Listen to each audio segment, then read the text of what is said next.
자, 오늘은 성경신학이란 무엇인가 마지막 강의입니다.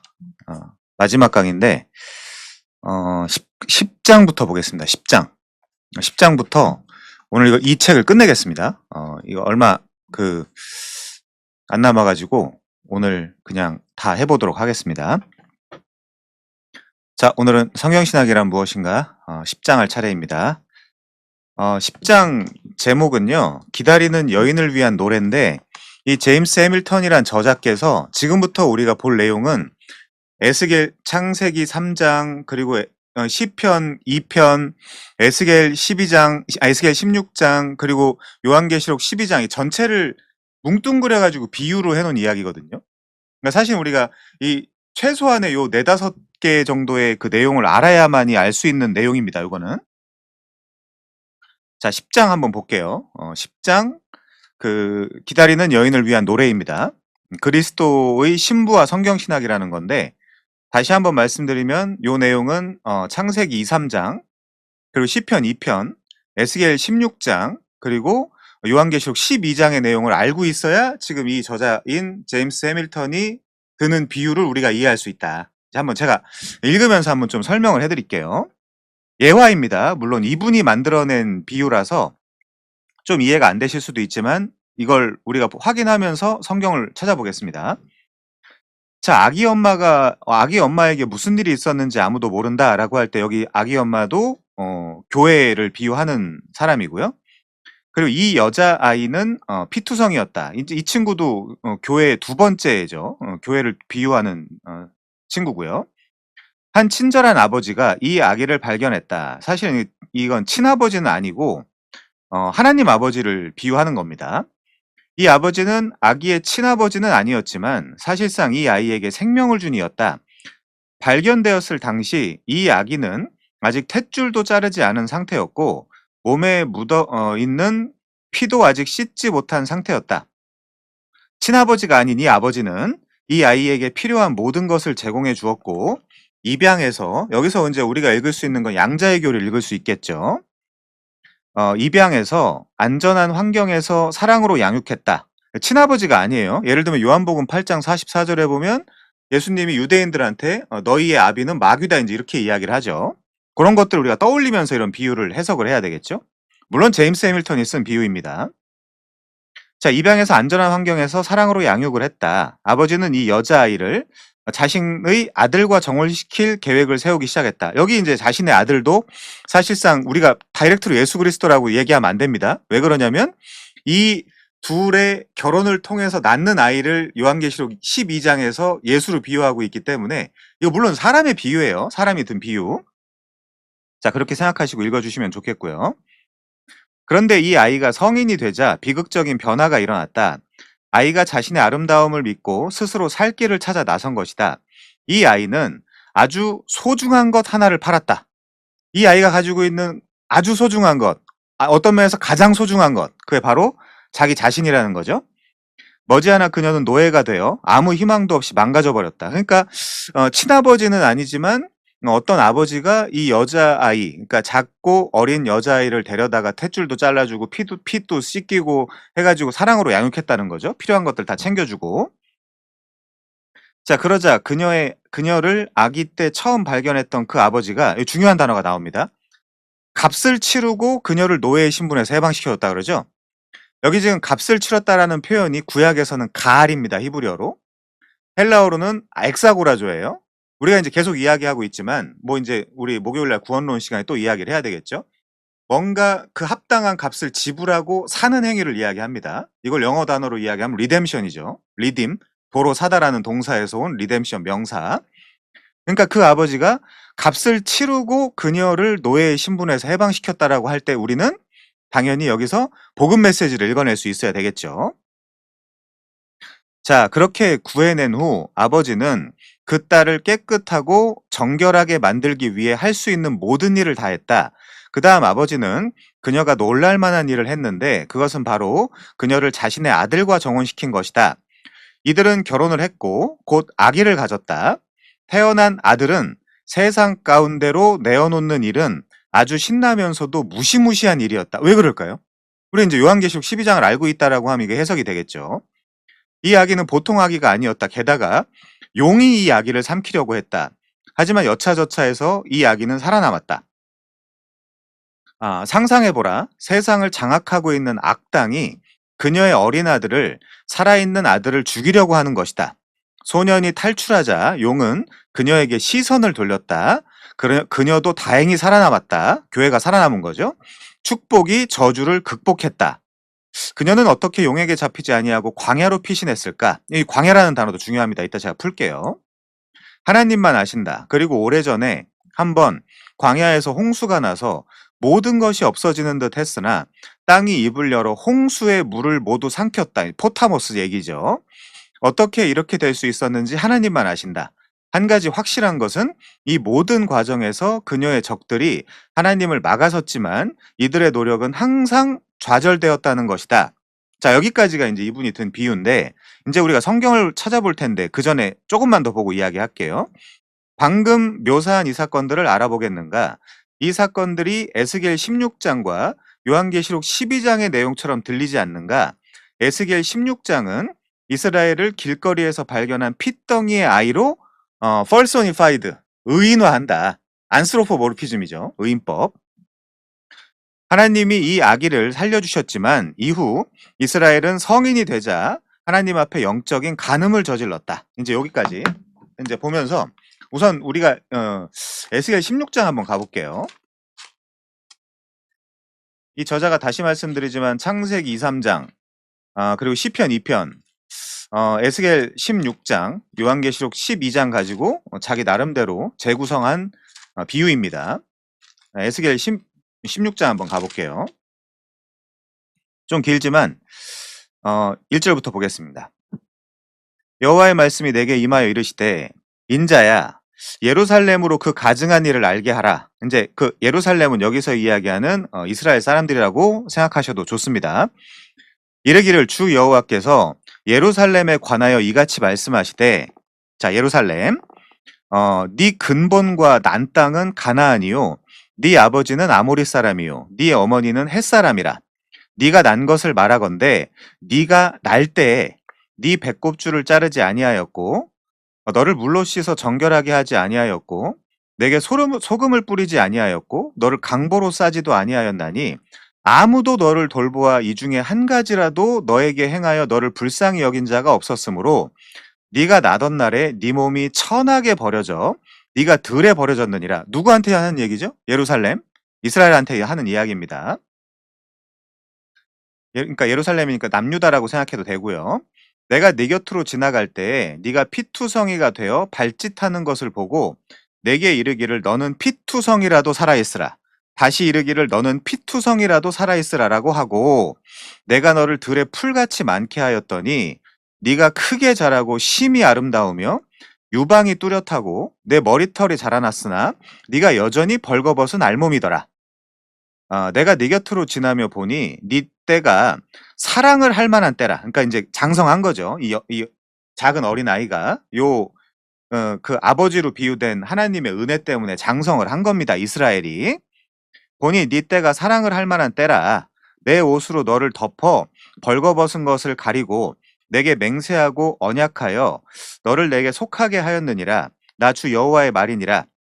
내가 물로 네 피를 씻어 없애고 내게 기름을 바르고 수놓은 옷을 입히고 물돼지 가죽신을 신기고 가는 배로 두르고 모시를 덧입히고 폐물을 채우고 팔고리를 손목에 끼우고 목걸이를 목에 걸고 코고리를 코에 달고 귀걸이를 귀에 달고 화려한 왕관과 머리에 씌었나니. 그러니까 예루살렘이라는 딸을 이렇게 아름답게 키운 거죠. 자기 자식도 아닌데 주워다가. 이와 같이 네가 금, 은으로 장식하고 가는 배와 모시와 수놓은 것을 입으며 또 고운 밀가루와 꿀과 기름을 먹음으로 극히 곱고 형통하여 왕후의 지위에 올랐느니라. 예루살렘이 예레미야 예가에 보면 열국의 공주가 되었다 그러잖아요. 네 화려함으로 말미암아 네 명성이 이방인 중에 퍼졌음은 내가 내게 입힌 영화로 네 화려함이 온전함이라. 나 주 여호와의 말이니라. 자, 근데 15절부터 심상치 않죠. 여기서부터는 중요한 단어만 보겠습니다. 15절은 보고요. 그러나 그러나 네가 네 화려함을 믿고 네 명성을 가지고 행음하되 지나가는 모든 자와 더불어 음란을 많이 행함으로 네 몸이 그들의 것이 되도다. 여기 이제 행음 음란이라는 단어 나오죠. 자, 16절 보시죠. 여기 산당 나오고요. 행음 17절, 또 행음 우상 18절 우상, 20절 여기도 음행, 21절 우상, 22절 음란, 23절의 소제목은 방자한 음녀 예루살렘입니다. 여기도 이제 기가 막히죠. 25절에도 네 아름다움을 가증하게 하여 모든 지나가는 자에게 다리를 벌려 심히 음행했다라고 하죠. 26절에 하체가 큰 네 이웃나라 애굽 사람. 하체는 물론 밧사르입니다. 그러니까 육체죠. 육체라고 생각해도 됩니다. 자, 하체가 큰 네 이웃나라 애굽 사람과도 음행을 했다. 심히 음란히하여 내 진노를 샀다. 이게 지금 이스라엘이고 지금 시대 교회예요. 이게. 자, 27절이요. 더러운 행실, 28절 음욕, 행음, 또 행음, 29절도 행음, 30절 방자한 음녀의 행위, 31절 창녀, 창기, 32절에 보면 그 남편 대신에 다른 남자들과 내통하는 간음하는 아내로다. 사람들은 모든 창기에게 선물을 주거늘 오직 너는 네 모든 정든 자에게 선물을 주며 값을 주어서 사방에서 와서 너를 행음하게 하니.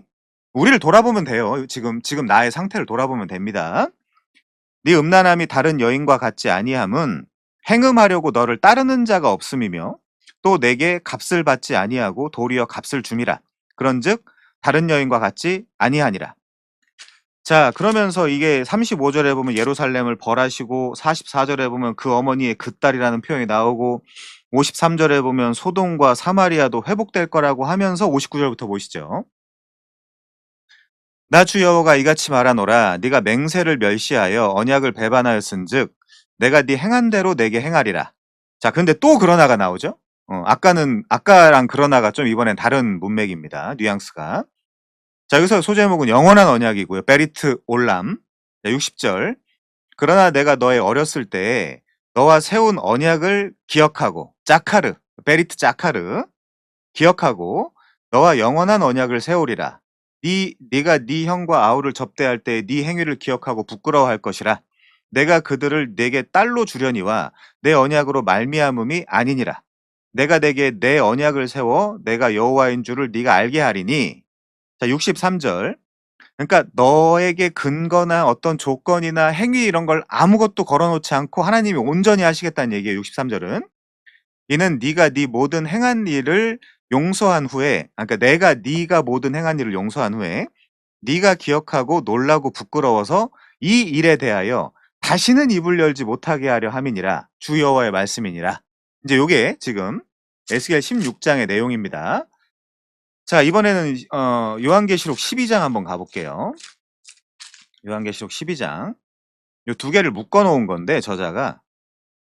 자, 이번 요한계시록 12장입니다.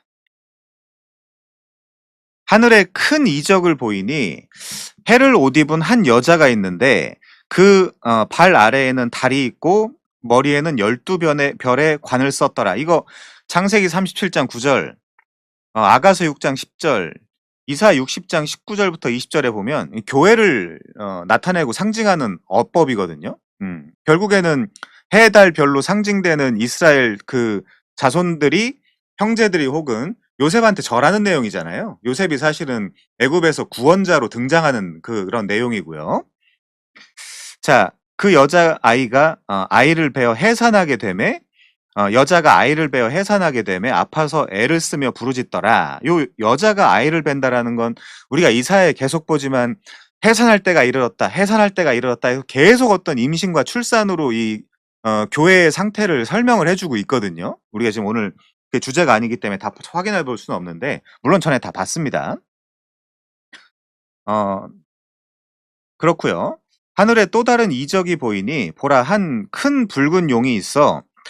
이 용이 뭘까요? 이 존재가 조금 이따 보고요. 머리가 7이요 뿔이 10이라. 그 여러 머리에 7 왕관이 있는데, 자, 우선 문맥적으로 이 용이 누군지 확인해 보시죠. 이제 9절 볼게요. 9절, 12장 9절. 이런 거 문맥적으로 확인을 하시면 됩니다. 자, 큰 용이 내쫓기니 그 용이 누구예요? 옛뱀. 그쵸? 곧 마귀라고도 하고 사탄이라고도 하며 온 천하를 꿰는 자라. 이게 이제 사실상 창세기 3 장에서 등장하는 그 뱀이죠. 이 용이 뱀이고 마귀고 사탄이다. 근데 이 존재가 하는 역할이 온 천하를 꿰는 거다. 요 꿰다라는 게 사실상 원문에는 길을 잃게 하다, 미혹하다, 빗나가게 하다라는 뜻이거든요. 지금 신앙이 굉장히 빗나가 있는 사람들이 많습니다. 그냥 교회만 다니면 될 거라고 생각하는 사람들이 많거든요. 그게 음행이에요. 성경에서. 그게 우상 숭배고. 자, 4 절이요. 그 꼬리가 하늘의 별 3분의 1을 끌어다가 땅에 던지더라. 용이 해산하려는 여자 앞에서, 그러니까 옛뱀이고 마귀고 사탄이라는 용이 해산하려는 여자, 그러니까 교회 앞에서 그가 해산하면 그 아이를 삼키고자 하더니 5 절이요. 여자가 아들을 낳으니 이는 장차 철장으로 만국을 다스릴 남자라. 그러니까 이 교회를 상징하는 여자가 어떤 아이를 낳는데 그 아이가 누구냐? 장차 철장으로 만국을 다스릴 남자라고 하는 거죠. 그 아이를 하나님 앞과 그 보좌 앞으로 올려져 가더라. 자, 여기서 인제 이 12장 5 절이 5 절의 힌트가 시편 2 편에 나와 있습니다. 시편 2편 가 볼게요. 성경에 다 나와 있으니까 그렇게 확인해 나가시면 됩니다. 자, 일단 6 절부터 볼게요. 6 절부터. 2장 6 절부터. 자, "내가 나의 왕을 내 거룩한 산 시온에 세웠다 하시리로다." 그러니까 하나님이 어떤 왕을 시온에다 세우시는 거죠. "내가 여호와의 명령을 전하노라. 여호와께서 내게 이르시되 너는 내 아들이라. 오늘날 내가 너를 낳았도다." 그러면 이거 한번 생각해 보시죠, 저희. 예를 들면 우리가 막 무슨 예배를 하든 뭐 집회를 하든 "너는 내 아들이다. 오늘날 내가 너를 낳았도다."라는 찬양을 부르면 돼요, 안 돼요? 안 돼요. 이건 우리한테 하는 이야기가 아니에요. 그러니까 예를 들면 찬양을 한 소절 하든 내가 어떤 신앙 고백을 뭘 하든지 간에 이 맞춰서 해야 돼요. 그걸 맞춰서 안 하는 걸 성경에서 음행이라고 하는 거예요. 거짓말, 거짓 교리, 거짓 교사 이렇게 이야기하는 거예요. 그러니까 무슨 은혜를 받게 하겠다라고 하면서 "내가 너를 낳았도다. 너는 내 아들이다." 이런 찬양 부르면 안 됩니다. 이거 우리한테 하는 이야기가 아니라 하나님이 시온에 세운 하나님의 왕, 하나님의 아들 예수 그리스도한테 하는 이야기예요. 자, "내가 나의 왕을 내 거룩한 산 시온에 세웠다 하시리로다." 이 시온산에 십자가가 섭니다. 거기서 이제 왕으로 등극하는 거죠. 어포인트먼트. "내가 여호와의 명령을 전하노라. 여호와께서 내게 이르시되 너는 내 아들이라. 오늘 내가 너를 낳았도다." 아무리 은혜 받게 하고 싶다 하더라도 이런 거 하면 안 됩니다. "내게 구하라. 내가 이방 나라를 내 유업으로 주리니 네 소유가 땅 끝까지 이르리로다." 그러면서 9 절에 뭐 나와요? "네가 철장으로 그들을 깨뜨림이며." 아까 뭐라 그랬어요? 철장 권세. 요한계시록 12 장의 철장 권세. "질그릇같이 부수리라 하시도다. 그런즉 군왕들아 너희는 지혜를 얻으며 세상의 재판관들아 너희는 교훈을 받을지어다. 여호와를 경외함으로 섬기며 떨며 즐거워할지어다." 그러면서 12절 갑자기 이런 표현이 나오죠. "그의 아들에게 입맞추라." 그 아들이 누구겠어요? "그의 아들에게 입맞추라. 그렇지 아니하면 진노하심으로 너희가 길에서 망하리니 그의 진노가 급하심이라. 여호와께 피하는 모든 사람은 다 복이 있도다." 자, 그러면 이번에는 2장 1 절부터 한번 좀 더 읽어 보죠. 어 "어찌하여 이방 나라들이 분노하며 민족들이 헛된 일을 꾸미는가? 세상의 군왕들이 나서며 관원들이 서로 꾀하여 여호와와 그의 기름 부음 받은 자를 대적하며 우리가 그들의 맨 것을 끊고 그의 결박을 벗어버리자 하는도다." 그러니까 뭐라고 해요? 하늘에 계신 이가 웃으심이여 주께서 그들을 비웃으신대요. 그래서 이 진노에서 피하는 방법은 뭐다? 그의 아들에게 입맞추는 거고, 그 하나님이 시온산에다 세우신 하나님이 낳은 아들, 오늘날 내가 너를 낳았도다 하는 그 아들을 의지하는 방법밖에 없다는 게 기독교 교리의 핵심인 거예요. 자, 좋습니다. 자, 그러면 이제 우리가 다시 그 책으로 돌아간다라고 하면 이제 이분이 그 자기가 자기적으로 만들어낸 그 비유이긴 하지만 이 비유가 이제 이해가 되는 거죠. 자, 95 페이지 마지막 단락이요. "방금 묘사한 이 사건들을 알아보겠는가? 이 사건들이 에스겔 16 장과 요한계시록 12 장의 내용처럼 들리지 않는가?" 물론 창세기 2-3 장, 시편 2편 다 알아야겠죠. 에스겔 16장은 이스라엘을 길거리에서 발견한 핏덩이의 아기로 의인화한다. personified 한다. 하나님이 이 아기를 살려주셨지만 이후 이스라엘은 성인이 되자 하나님 앞에서 영적인 간음을 저질렀다. 구약에서는 그걸 육체적인 간음으로 표현을 했는데 신약에서는 뭔가 이 하나님 앞에 와가지고 잘못된 신앙생활을 하거나 이런 거를 그냥 음행이라고 하는 거예요. 신약에서는. 음. 자, 요한계시록 12장에서 마리아는 이스라엘과 교회 모두를 상징한다. 여기 요한계시록 12장에 마리아라는 표현이 안 나오는데 마리아라고 해석한 건 잘못된 해석입니다. 이건 교부 시대와 그리고 중세 시대와 로마 카톨릭의 해석입니다. 이 여자를 마리아라고 하는 거는. 물론 마리아라고 비유를 할 수 있겠지만 이렇게 마리아라고 단정적인 표현을 하면 안 되고 우린 요한계시록 12장에 그 여자를 뭐라고 한다고요? 교회라고 한다.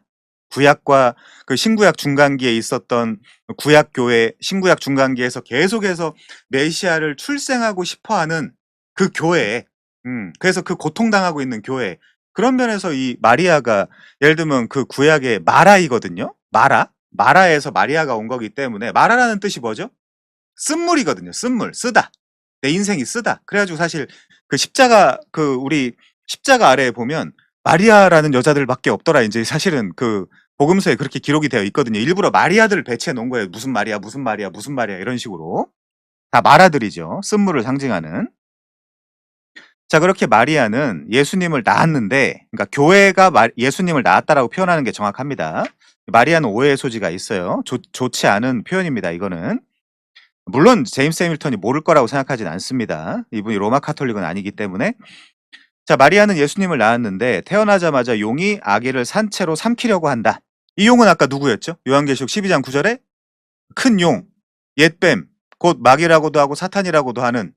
그럼 창세기 3장에 나오는 그 뱀이랑도 연결이 되는 거고요. 자, 용은 헤롯을 통해 예수님을 죽이려 애쓰는 사탄을 상징한다. 자, 그리고 하나님의 백성을 상징하는 이 어머니는 자신을 죽이려 하는 사탄의 모든 노력을 이겨내고 광야에서 살아남는다. 이 광야도 우리가 이제 앞으로 요한계시록을 그냥 이 성경에 나와 있는 대로 공부를 할 텐데 아까 어디 있었죠? 그 6절에 보면 12장 6절, 요한계시록 12장 6절에 보시면 여기도 그 여자가 광야로 도망을 가죠. 광야. 에레모스인데 여기가 거기서 1260일 동안 그를 양육하기 위하여 하나님께서 예비하신 곳에 있더라라고 하는데 이 요한계시록 안에는 요 표현이 한때, 두때, 반때, 한때가 1년, 두때가 2년, 반때가 반년입니다. 그럼 어떻게 되는 거예요? 1년, 2년, 반년을 더하면 3년 반이죠. 그래서 이 1260일을 3년 반이라고 표현하기도 하고요. 그 다음에 42달이라고 표현하기도 하고 뭐 그렇습니다. 한때, 두때, 반때라고 표현하기도 하고 3년 반, 42개월, 1260일 이런 식으로 상징어로 표현하는 거예요. 이 교회가 고난받는 기간을. 요한계시록 안에서. 그래서 이런 숫자를 막 무슨 신천지처럼 해석을 하면 절대 안 되고요. 문자적으로. 자, 96페이지요. 이번에. 성경이 참으로 이해하기 힘들게 여겨지는가? 그럴 수 있다.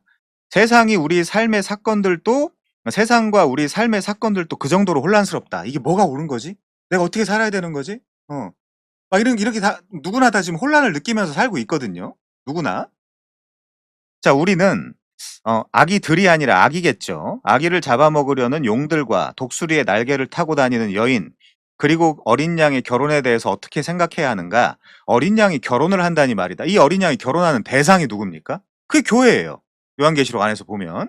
어린 양의 혼인잔치죠, 그게.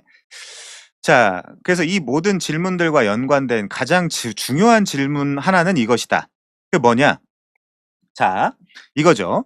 교회라고 하는 우리는, 예를 들면, 이 어린 양의 신부인 우리는 우리 자신을 어떻게 이해하고 있어야 되는가. 이제 요걸 이해 못하면, 이제 혼란 덩어리로 사는 거죠. 자, 이와 조금은 다르지만 여전히 연관된 질문이 하나 있다. 그게 뭐냐?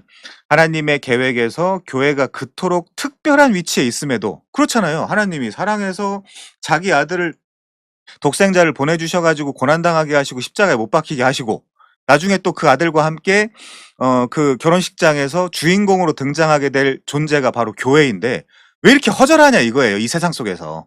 이 문장 자체에 대한 해석을 해보자라고 하면 아니 하나님의 계획에서 교회가 그토록 특별한 위치에 있음에도 교회가 별로 대단해 보이지 않는 그 이유가 뭐냐. 예를 들면 아브라함이요. 원래 아브람이었죠. 근데 이제 창세기 17장에서 계명을 해줍니다. 아브라함으로 바꾸라고. 근데 그때 아들 몇 명 있었어요. 이스마엘 한 명 있었거든요. 근데 이 아브라함이라는 뜻은 열방의 열국의 아버지라는 뜻이거든요.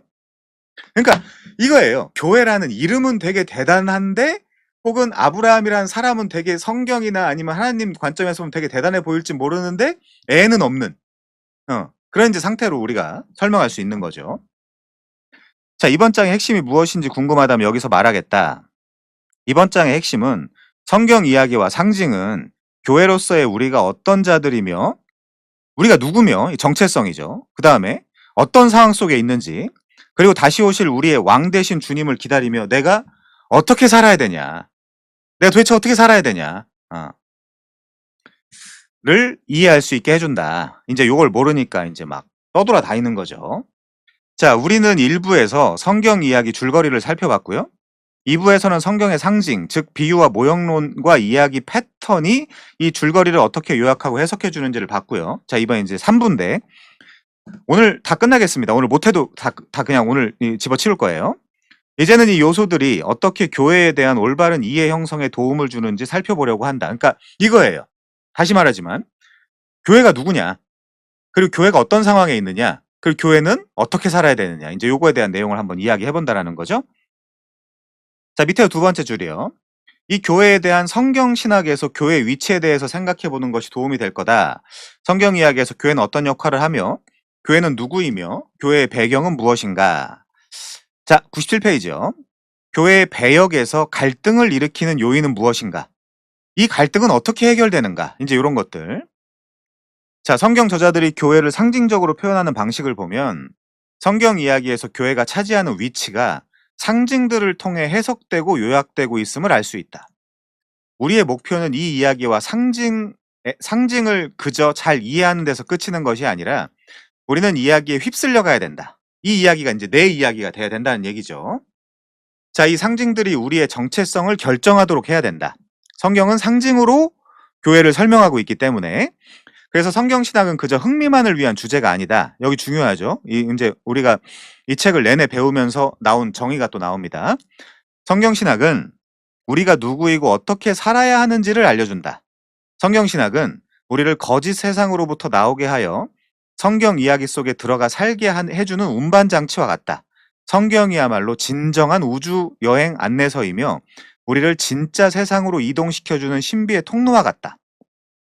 성경 신학을 연구함으로써 우리는 우리에게 일어나는 일들을 잘못 해석하거나 우리의 정체성을 거짓된 세상 속에서 찾거나 우리의 인생을 낭비하는 일을 막을 수 있다. 그럼 당연히 성경을 공부해야 되는 거죠. 그래야 거기서 내가 누구고 내가 어떤 배경과 어떤 환경 속에 살고 있고 내가 어떻게 살아야 되는지에 대한 아이덴티피케이션이 나오니까 여기서. 자, 우리 11페이지 볼게요. 이 책 11페이지. 11페이지.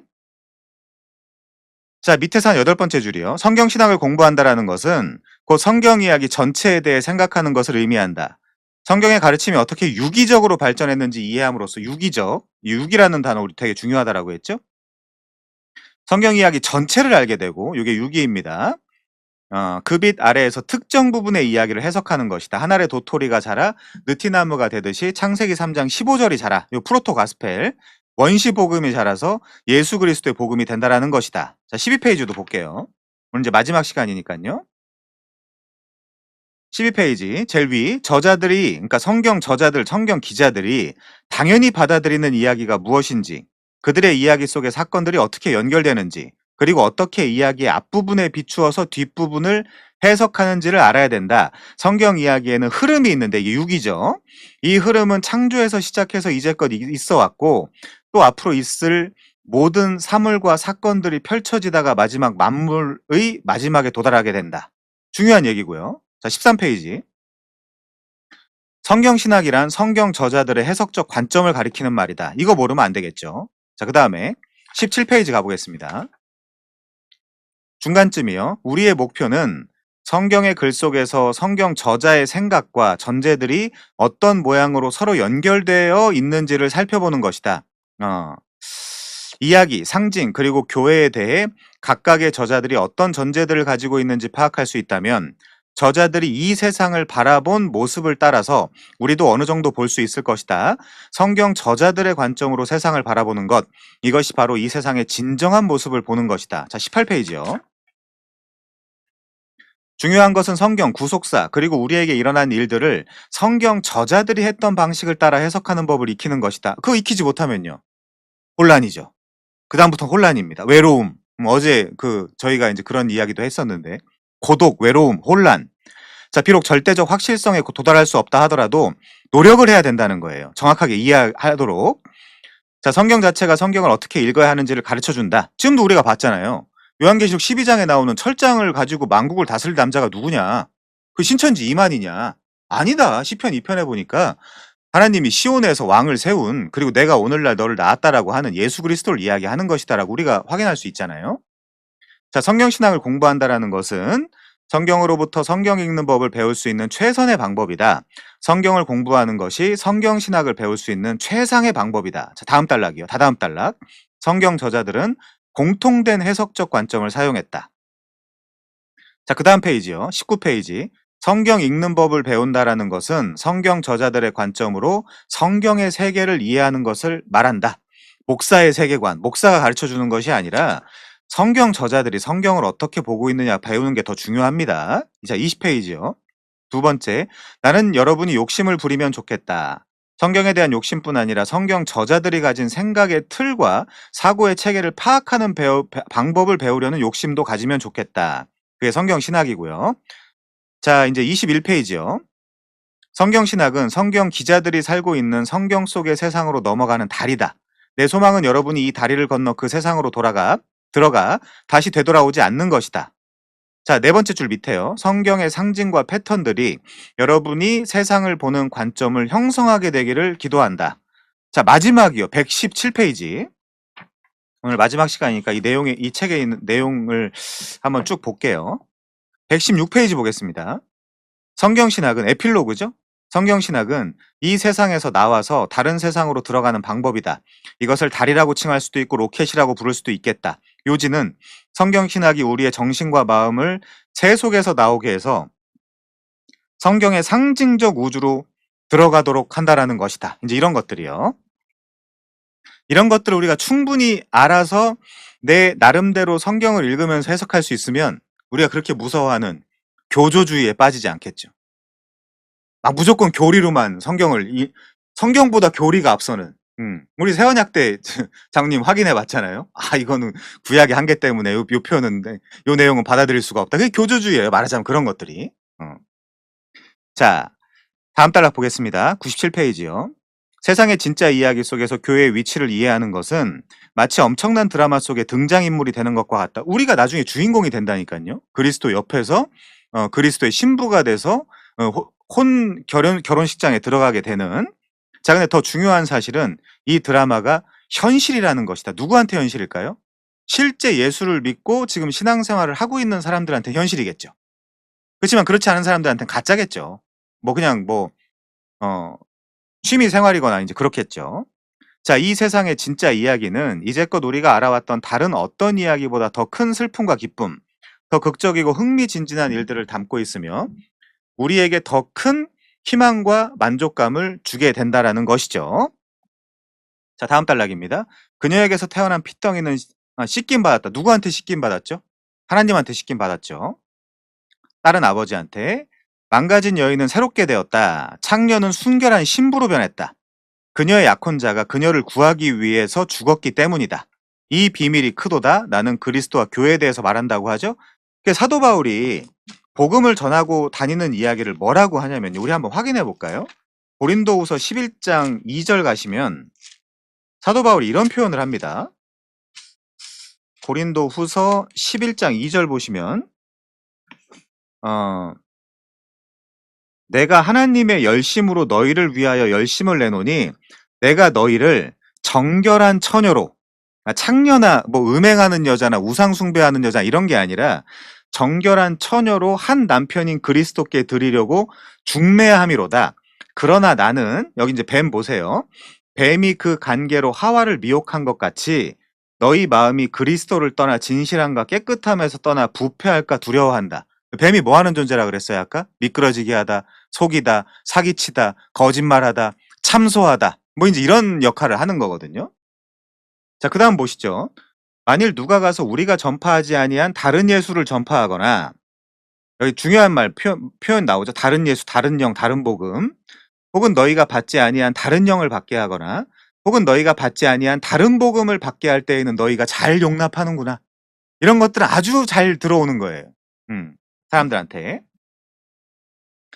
자, 이제 그렇고요. 그래서 여기는 지금 창녀는 순결한 신부로 변했다라고 하는데, 그 사도 바울은 지금 복음을 전하는 자신의 사역을 정결한 처녀인 너희를 그리스도에게로 중매하려고 내가 지금 복음을 전하고 있다라고 설명하고 있고요. 자, 바로 99페이지 11장으로 넘어가겠습니다. 오늘 끝낼게요. 어떻게든 끝내겠습니다. 자, 교회는 예수님을 믿고 세례받은 신자들의 모임이다라고 하는데, 우리 지난 시간에 딱 세례에 대해서 얘기를 했죠. 세례는 어떤 그런 세례를 받는 행위가 중요한 게 아니에요.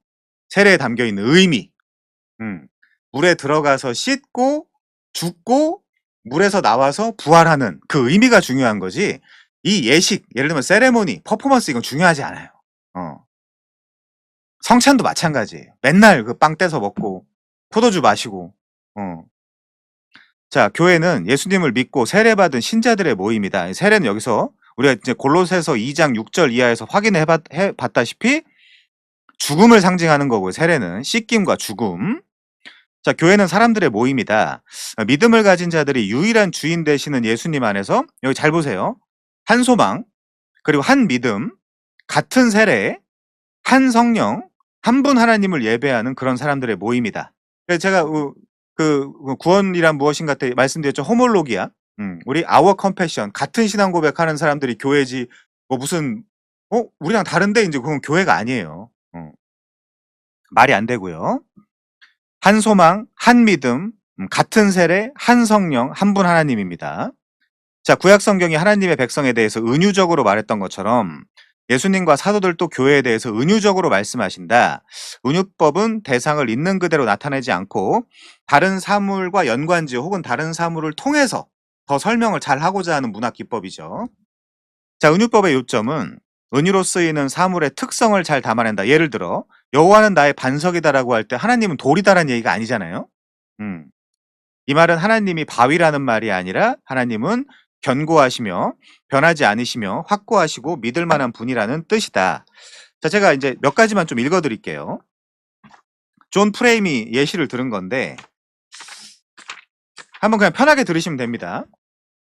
존 프레임, 피조물에서 모든 것은 하나님에 대한 어느 정도의 유추를 지닌다. 세상의 모든 것들은 하나님께서 그 위에 자신을 계시하시는 도장 찍은 것으로 만들어졌다. 창조물은 그의 성전이고 하늘은 그의 보좌이고 땅은 그의 발등상이다. 그러므로 성경은 하나님에 대한 모든 유추를 창조의 모든 영역에서 찾는다. 아까 그랬죠? 성경 저자들의 세계관, 성경 기자들이 세상을 어떻게 바라보는가에 대한 눈을 여러분이 가지면 좋겠다라 그랬죠, 이 책에서. 자, 성경은 하나님에 대한 모든 유추를 창조의 모든 영역에서 찾는다. 즉 무생물의 존재들, 예를 들면 하나님은 이스라엘의 반석이고 그리스도는 양의 문이고 성령은 바람이나 숨결이나 불이고, 자, 이번에 식물, 하나님의 힘은 레바논의 백향목이고 그리스도는 생명의 떡이고, 이번에 동물 비유, 그리스도는 유다의 사자고 하나님의 어린 양이고, 인간 존재, 하나님은 왕이고 지주이고 땅 주인이고 사랑하는 자로서 하나님, 또 선지자, 제사장, 왕, 종, 아들, 친구로서의 그리스도. 자, 이번 네 번째는 추상적인 생각의 예는요. 영, 사랑, 빛으로서의 하나님. 하나님은 길, 말씀, 진리, 생명, 지혜, 의, 성화, 구원으로서 그리스도. 이런 것들을 통해서 자신을 설명하고 나타낸다. 심지어 악인들도 하나님을 닮았음을 계시하고 있는데, 물론 매우 반어적이지만은 누가복음 18장 1절부터 8절에 이렇게 나와 있다라고 해요. 자, 이번에 바빙크요. 헤르만 바빙크. 이사야 31장 4절에서는 사자, 지금 하나님을 비유하는 겁니다. 신명기 32장 11절에서는 독수리, 이사야 53장 7절에서는 양, 마태복음 23장 37절에서는 닭, 시편 84편 11절에서는 태양, 계시록 22장 16절에서는 새벽별, 시편 27편 1절에서는 빛, 계시록 21장 23절에서는 등, 불, 히브리서 12장 29절에서는 불, 시편 36편 9절에서는 샘, 예레미야 2장 13절에서는 생수의 근원, 이사야 55장 1절과 요한복음 4장 10절과 6장 35절, 55절에서는 음식, 빵, 물, 음료, 연고, 신명기 32장 4절에서는 반석, 시편 119편 114절에서는 숨는 곳, 쉘터죠, 쉘터. 잠언 18장 10절에서는 망대, 시편 9편 9절에서는 피난처, 시편 91편 1절과 시편 121편 5절에서는 그림자, 시편 84편 11절에서는 방패, 요한복음 14장 6절에서는 길, 계시록 21장 22절에서는 성전 등과 같이 비교가 되고 있다. 이런 이제 표현도 있고요. 자, 그 다음에 하나님은 인간들 사이 어떤 직무나 직업이나 관계를 가리키는 이름으로 불려지기도 한다. 그는 이사야 61장 10절에서는 신랑, 이사야 54장 5절에서는 남편, 신명기 32장 6절에서는 아버지, 이사야 33장 22절에서는 재판관과 왕과 법을 세우는 자, 출애굽기 15장 3절에서는 전사, 시편 78편 65절과 스바냐 3장 17절에서는 영웅, 히브리서 11장 10절에서는 건축자, 요한복음 15장 1절에서는 농부, 시편 23편 1절에서는 목자, 출애굽기 15장 26절에서는 의사 등으로도 불린다. 그리고 하나님은 반석 같은 분, 하나님은 사자 같은 분, 하나님은 태양 같은 분, 하나님은 생명나무 같은 분이라고 신명기 32장 4절, 이사야 31장 4절, 시편 84편 11절, 잠언 3장 18절 등에서도 나타내고 있다라는 거죠. 자, 그래서 이런 은유법을 사용하거나 비유를 사용해서 우리와 하나님과의 관계를 더 정확하게 전달하고 있다라는 겁니다. 자, 이제 100페이지부터 볼 건데 5가지의 은유가 나와요. 5가지의 은유. 교회를 설명하는 5가지의 은유. 자, 첫 번째는 목자와 양입니다. 예수님과의 관계, 예수님과의 교회의 관계를 목자의 양으로 비유한다. 자, 볼게요. 예수님이 자신의 백성들을 양떼라고 표현하는 것은 그들이 진짜로 털이 많고 네 발 달린 작은 동물이라는 말이 아니라, 그런 말이 아니라 예수님이 자신의 백성을 양떼라고 부르는 이유는 양들이 하나님의 백성들이 가진 속성과 매우 비슷한 특성을 가지고 있기 때문에 설명한다라는 거죠. 그럼 하나님은요? 목자로 많이 설명을 하겠죠. 하나님의 백성은 양과 같이 목자들이 이끌며 돌봐주어야 된다. 털도 깎아줘야 되고 시력도 안 좋아가지고 늑대로부터 보호해줘야 되고 먹을 것도 줘야 되고 이제 그런 일들을 해야 되는 거죠. 하나님의 백성은 양과 같이 목자들이 이끌며 돌보아 주어야 된다. 이들을 돌보는 선한 목자가 바로 예수님이다. 예수님이 직접 그렇게 말씀하시죠. 나는 선한 목자다. 나는 양들을 위해서 내 생명을 버리노라라고 말씀을 하시죠. 목자는 자신의 목숨을 걸고라도 양들을 보호한다. 예수님은 자신의 양떼를 보호하기 위해서 자신의 목숨도 내놓으셨다. 이 정도 아시면 될 것 같고요. 두 번째, 그리스도의 신부. 교회는 여러 사람들로 이루어져 있는데 결혼식장 복도를 걸어가는 한 명의 여자가 아니다. 하지만 예수님과 그의 백성들 사이의 친밀함은 결혼 관계에 가깝다. 하나님을 아는 지식이라고 할 때도 히브리어 야다, 헬라어 기노스코라는 단어를 써서 진짜 부부만이 알 수 있는 혹은 부부간의 아주 깊고 친밀한 지식, 경험적 지식을 포함한 그녀 혹은 그에 대한 알므로서의 지식까지 가지고 있는 상태를 이야기하는 거죠. 자, 에베소서 5장 22절부터 23절의 가르침에 의하면 자신의 백성에 대한 예수님의 희생적 사랑은 아내를 향한 남편의 사랑에서 드러나야 된다. 또한 예수님께 대한 교회의 복종은 남편에 대한 아내의 복종에서도 나타나야 된다.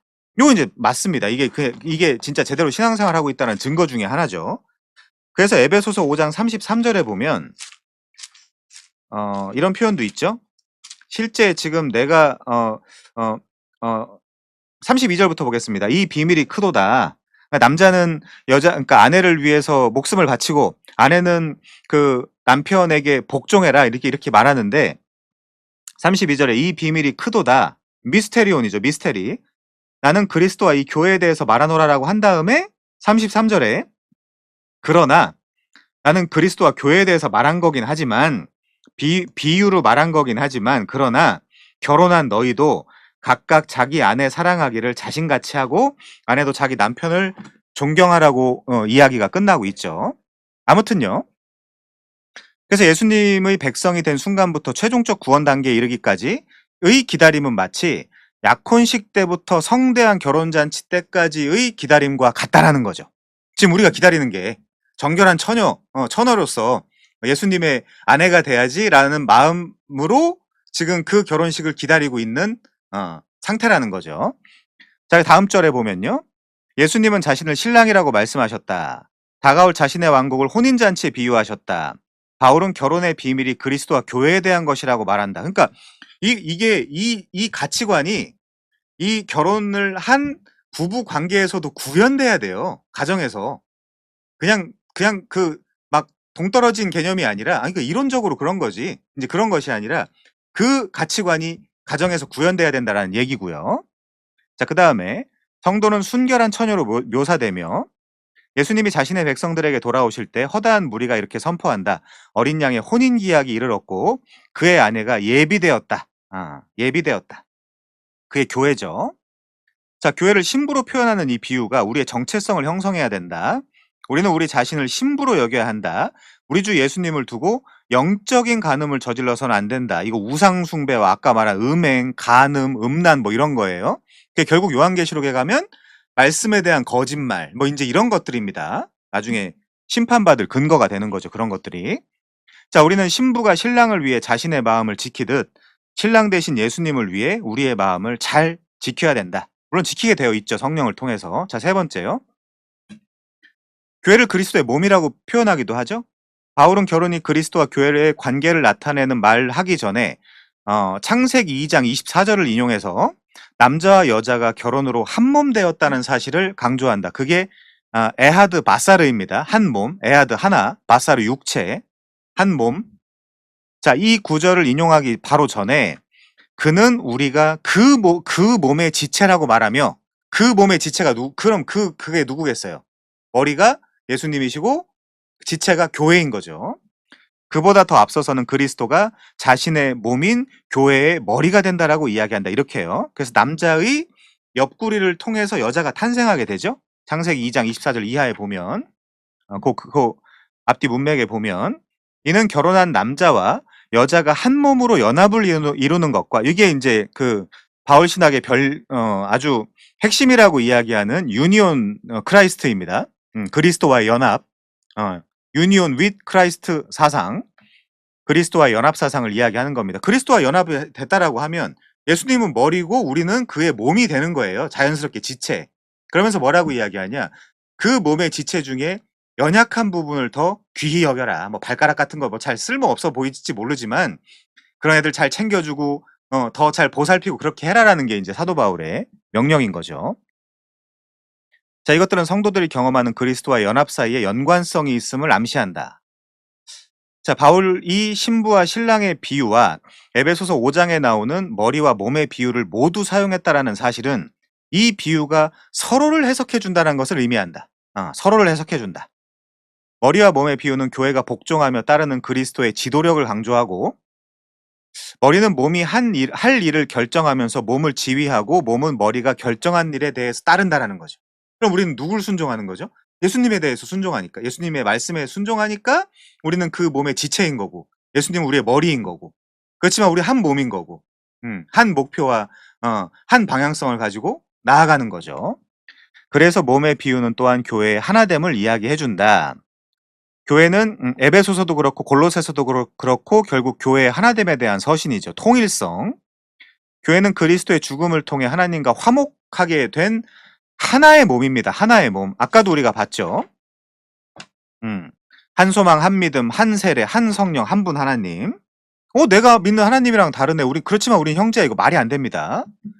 자, 이 교회 안에는 유대인이나 이방인 또는 흑인이나 백인에 따라서 나뉜 서로 다른 몸이 존재하지 않는다. 교회의 연합은 인종적 구분을 초월한다. 그렇지만 아까 이야기했던 소망, 믿음, 세례, 성령, 하나님 이건 같아야 됩니다. 하나여야 돼요. 자, 교회의 사역은 이 몸을 세워나가는 과정이다. 그 교회 전체의 성화지 나 개인의 성화가 아니라 그랬죠. 교회 안에 다양한 성령의 은사는 바로 몸된 교회를 세우기 위해 주어졌다. 만약에 그런데 우리 그럼 성찬할까 하는데 배고픈 자들이 딱 왔는데 먹을 거 다 먹고 그냥 판이 끝나 있으면요. 너네는 성찬을 하지 마라 차라리. 이 몸에 대해 죄가 있는지 없는지 확인하고 성찬에 참여하라가 그 문맥이라고 했죠. 그때 분명히. 자, 마지막 단락 볼게요. 교회 회원됨은 몸의 비유에 기초한다. 바울은 고린도전서 12장 27절에서 이렇게 말한다. 너희는 그리스도의 몸이요 지체의 각 부분이라. 우리는 서로에게 그리고 그리스도에게 연결되어 있다. 교회의 일원이 아닌 그리스도인은 마치 몸에 붙어 있지 않은 손 한쪽이나 눈 하나와 같은 것이다. 그렇게 살 수 있을까? 그런 신체의 부위가 쓸모가 있을까? 없다는 거죠. 자, 네 번째 은유 보겠습니다. 입양된 하나님의 가족이죠. 교회는 하나님의 아들의 신부이며 또한 그의 몸이다. 그리고 교회의 일원들은 입양되고 거듭난 하나님의 자녀들이다. 그렇기 때문에 우리가 하나님의 가족이 될 수 있고 하나님의 권속이 될 수 있는 것이다. 너희가 전에는 멀리 떨어져 있더니 이제는 하나님의 가족이다. 이제 그렇게 이야기하죠.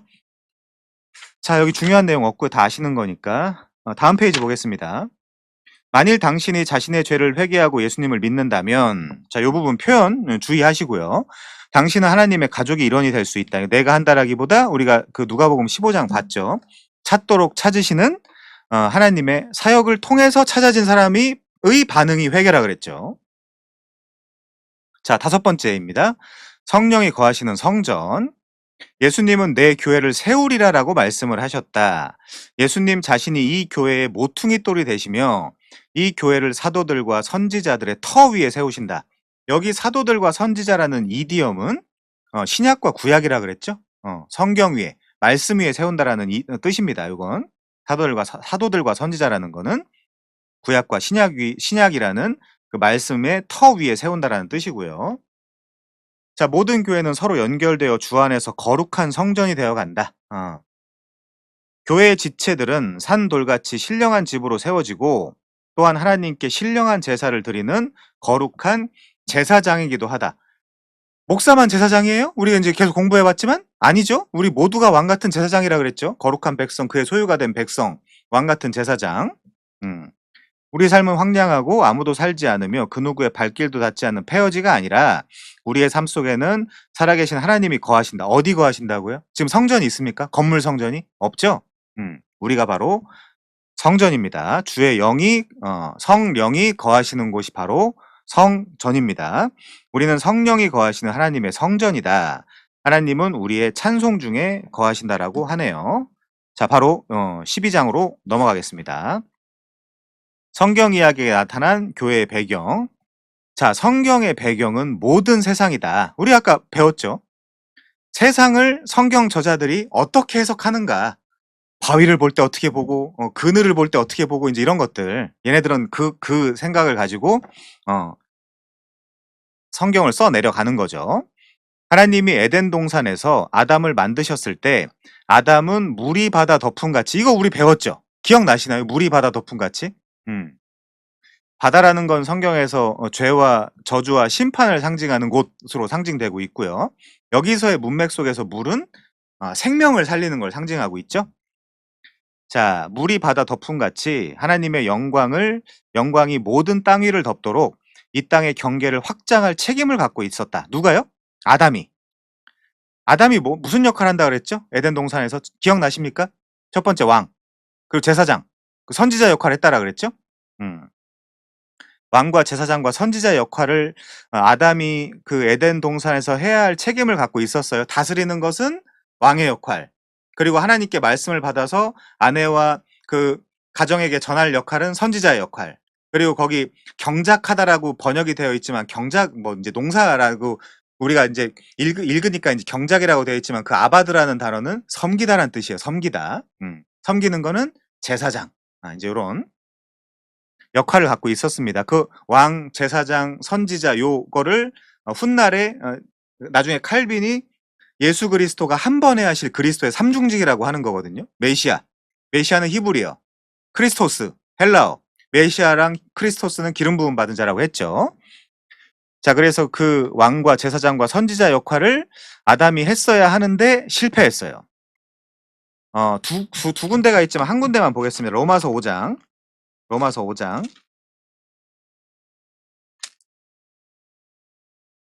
5장 17절입니다. 한 사람의 범죄로 말미암아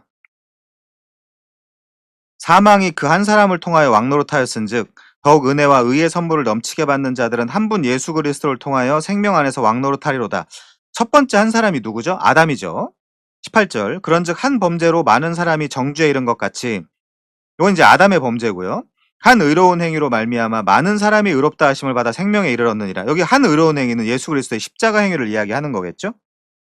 한 사람이 순종하지 아니함으로 많은 사람이 죄인 된 것 같이 한 사람이 순종하심으로 많은 사람이 의인 되리라. 첫사람 아담과 둘째 사람 예수 그리스도를 이야기하고 있는 본문이고요. 자, 아무튼 이 에덴 동산에서 왕과 제사장과 선지자 역할을 했어야 되는데 실패했다. 자, 네 번째 줄 보시죠. 아담은 동산에서 쫓겨났다. 하나님이 이스라엘을 가나안 땅으로 데려오셨을 때 이스라엘에게도 역시 물이 바다를 덮은 같이 하나님의 영광이 온 땅을 덮도록 그 지경을 확장할 책임이 있었다. 이스라엘도. 그쵸? 우리 출애굽기 19장 5절 6절 한번 볼까요? 출애굽기 19장 5절 6절. 거기 뭐라고 표현되어 있죠? 이스라엘을. 자, 세계가 다 내게 속하였나니 너희가 내 말을 잘 듣고 내 언약을 지키면 너희는 모든 민족 중에서 내 소유가 되겠고 너희가 내게 대하여 뭐가 된대요? 제사장 나라가 되며 거룩한 백성이 되리라. 너는 이 말을 이스라엘 자손에게 전할지니라. 여기 제사장 나라라는 표현이 나오고요. 그 다음에 이번엔 이사야 42장 6절 가보겠습니다. 이사야 42장 6절. 거기 보시면요.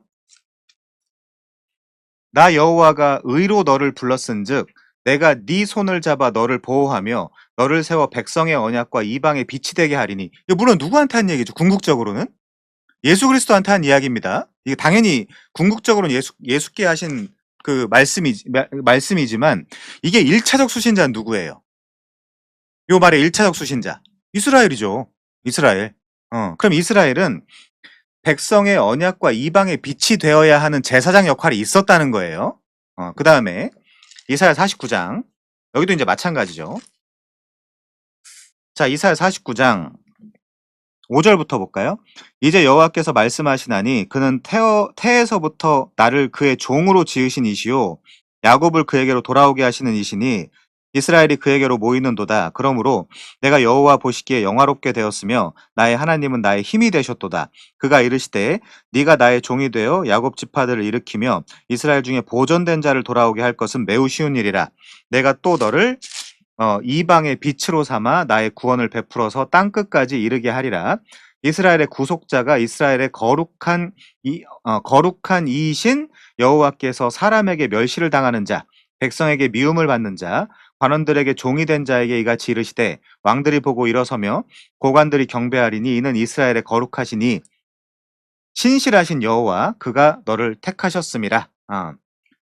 8절이요. 여호와께서 이같이 이르시되 은혜의 때에 내가 내게 응답하였고 구원의 날에 내가 너를 도왔도다. 내가 장차 너를 보호하여 너를 백성의 언약으로 삼으며 나라를 일으켜 그들에게 황무하였던 땅을 기업으로 상속하게 할 것이다. 이런 표현들도 이방의 빛이 되고 세상의 언약이 되는, 물론 이게 다 궁극적으로 예수 그리스도에게 성취가 되지만 1차 수신자는 이스라엘이었다는 사실. 자, 그럼 다시요. 하나님이 이스라엘을 가나안 땅으로 데려오셨을 때 이스라엘에게도 역시 물이 바다 덮음 같이 하나님의 영광이 온 땅을 덮도록 그 지경을 확장시킬 책임이 있었는데, 왕 같은 제사장으로서의 책임이 있었는데 안 했다라는 거죠. 불의한 청지기로서. 자, 가나안 땅으로 가는 길에 하나님은 이야기의 배경을 시사하는 상징을 이스라엘에게 주셨다. 그게 뭐죠? 성막입니다. 성막. 자, 세상을 상징하는 이 성막을 짓도록 하나님이 이스라엘 백성에게 지침을 주신 것이다. 이후 성전이, 그러니까 이제 고정된 그 예배와 제사 장소죠. 이 고정된 성전이 성막을 대신하게 되었다. 자, 그러면 성막과 성전 안에는 하나님이 임재하심으로 그 안에 있는 것은 모두 거룩해야 했고 그 주위에 있는 것은 모두 정결해야 됐다. 자, 근데 이제 이게 중요하죠. 이제는 교회가 바로 성령이 거하시는 전이다. 이렇게 나오죠? 교회가 바로 성령이 거하시는 전이다. 옛날에 사랑의 교회 그 다 지어놓고 나서 입당 예배할 때 그랬거든요. 이 건물에 쉐키나의 영광이 임하소서라고 이야기했거든요. 완전 잘못된 겁니다. 자신들은 되게 이제 잘 지어놓고 뿌듯하고 되게 기뻤는지 모르지만 그 건물에 여호와의 영광이 임재하시지 않습니다. 사람에게 임재하는 거예요. 자, 이는 곧 하나님이 교회 안에 계시다라는 것과 교회가 거룩함과 훈계를 필요로 하다는 것을 의미한다. 훈계하지 않는 교회는 성도들이 나답과 아비후처럼 다른 불을 들였죠. 레위기 10장 1, 2절에서. 이 다른 불을 들여가지고 저주받아서 죽는 사건을 신약적으로 우리한테 어떻게 적용할 것인가를 고민해 봐야 돼요. 진지하게. 다른 신앙생활. 아까 얘기했죠. 다른 복음, 다른 영, 다른 예수. 음. 자, 하나님께 불순종해도 그대로 방치되기 때문에 결국 성도들을 하나님의 거룩한 진노에 당할 위험에 노출시킨다. 참고는 좀 잘못된 것 같고요. 다음 단락. 성전이 우주의 상징이고 교회가 성령이 거하시는 성전이다. 이라는 이와 같은 사실은 교회가 앞으로 세상이 변하게 될 모습의 예고편과 같다는 의미다. 교회는 새 성전의 모습이다. 우리가 성전이에요. 하나님의 임재 안에서 구원받고 하나님을 알고 즐거워하며 섬기고 그분을 위해 사는 사람들, 이것이 바로 앞으로 다가올 시대에 펼쳐질 세계의 모습이라는 거죠. 자, 다음 단락 좀 중요하고요. 한번 볼게요. 에덴 동산의 지경을 넓혀서 여호와의 영광이 물이 바다 덮음같이 되게 하시려고 아담을 에덴 동산에 두셨던 것처럼, 그렇죠? 결국에 그 에덴 동산에서 네 강이 흐르죠. 비손강, 기온강, 히데겔강, 유브라데강. 그 강이 에스겔 47장에서 어떻게 비유되고 있죠? 성전에서 물이 나와서 만국을 소성케 하더라. 요한계시록 21장에 갔더니, 이건 한번 가서 봐야 되겠네요. 에스겔 47장입니다. 에스겔 47장.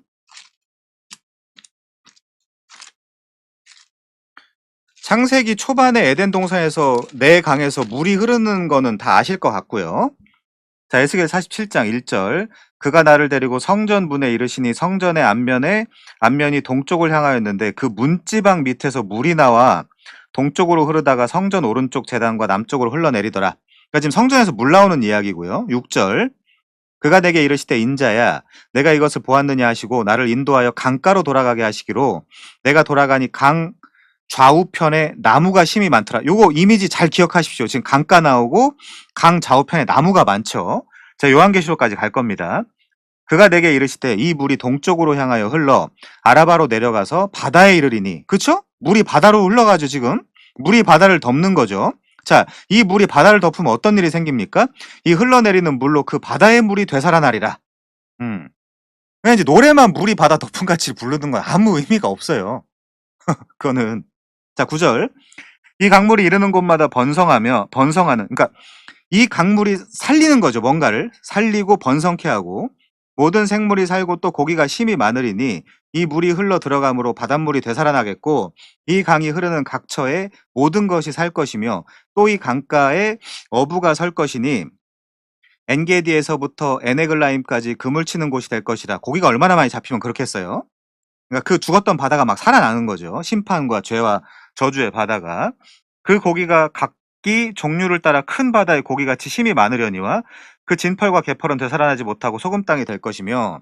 자, 12절 중요합니다. 요 이미지랑 12절 잘 기억하시고요.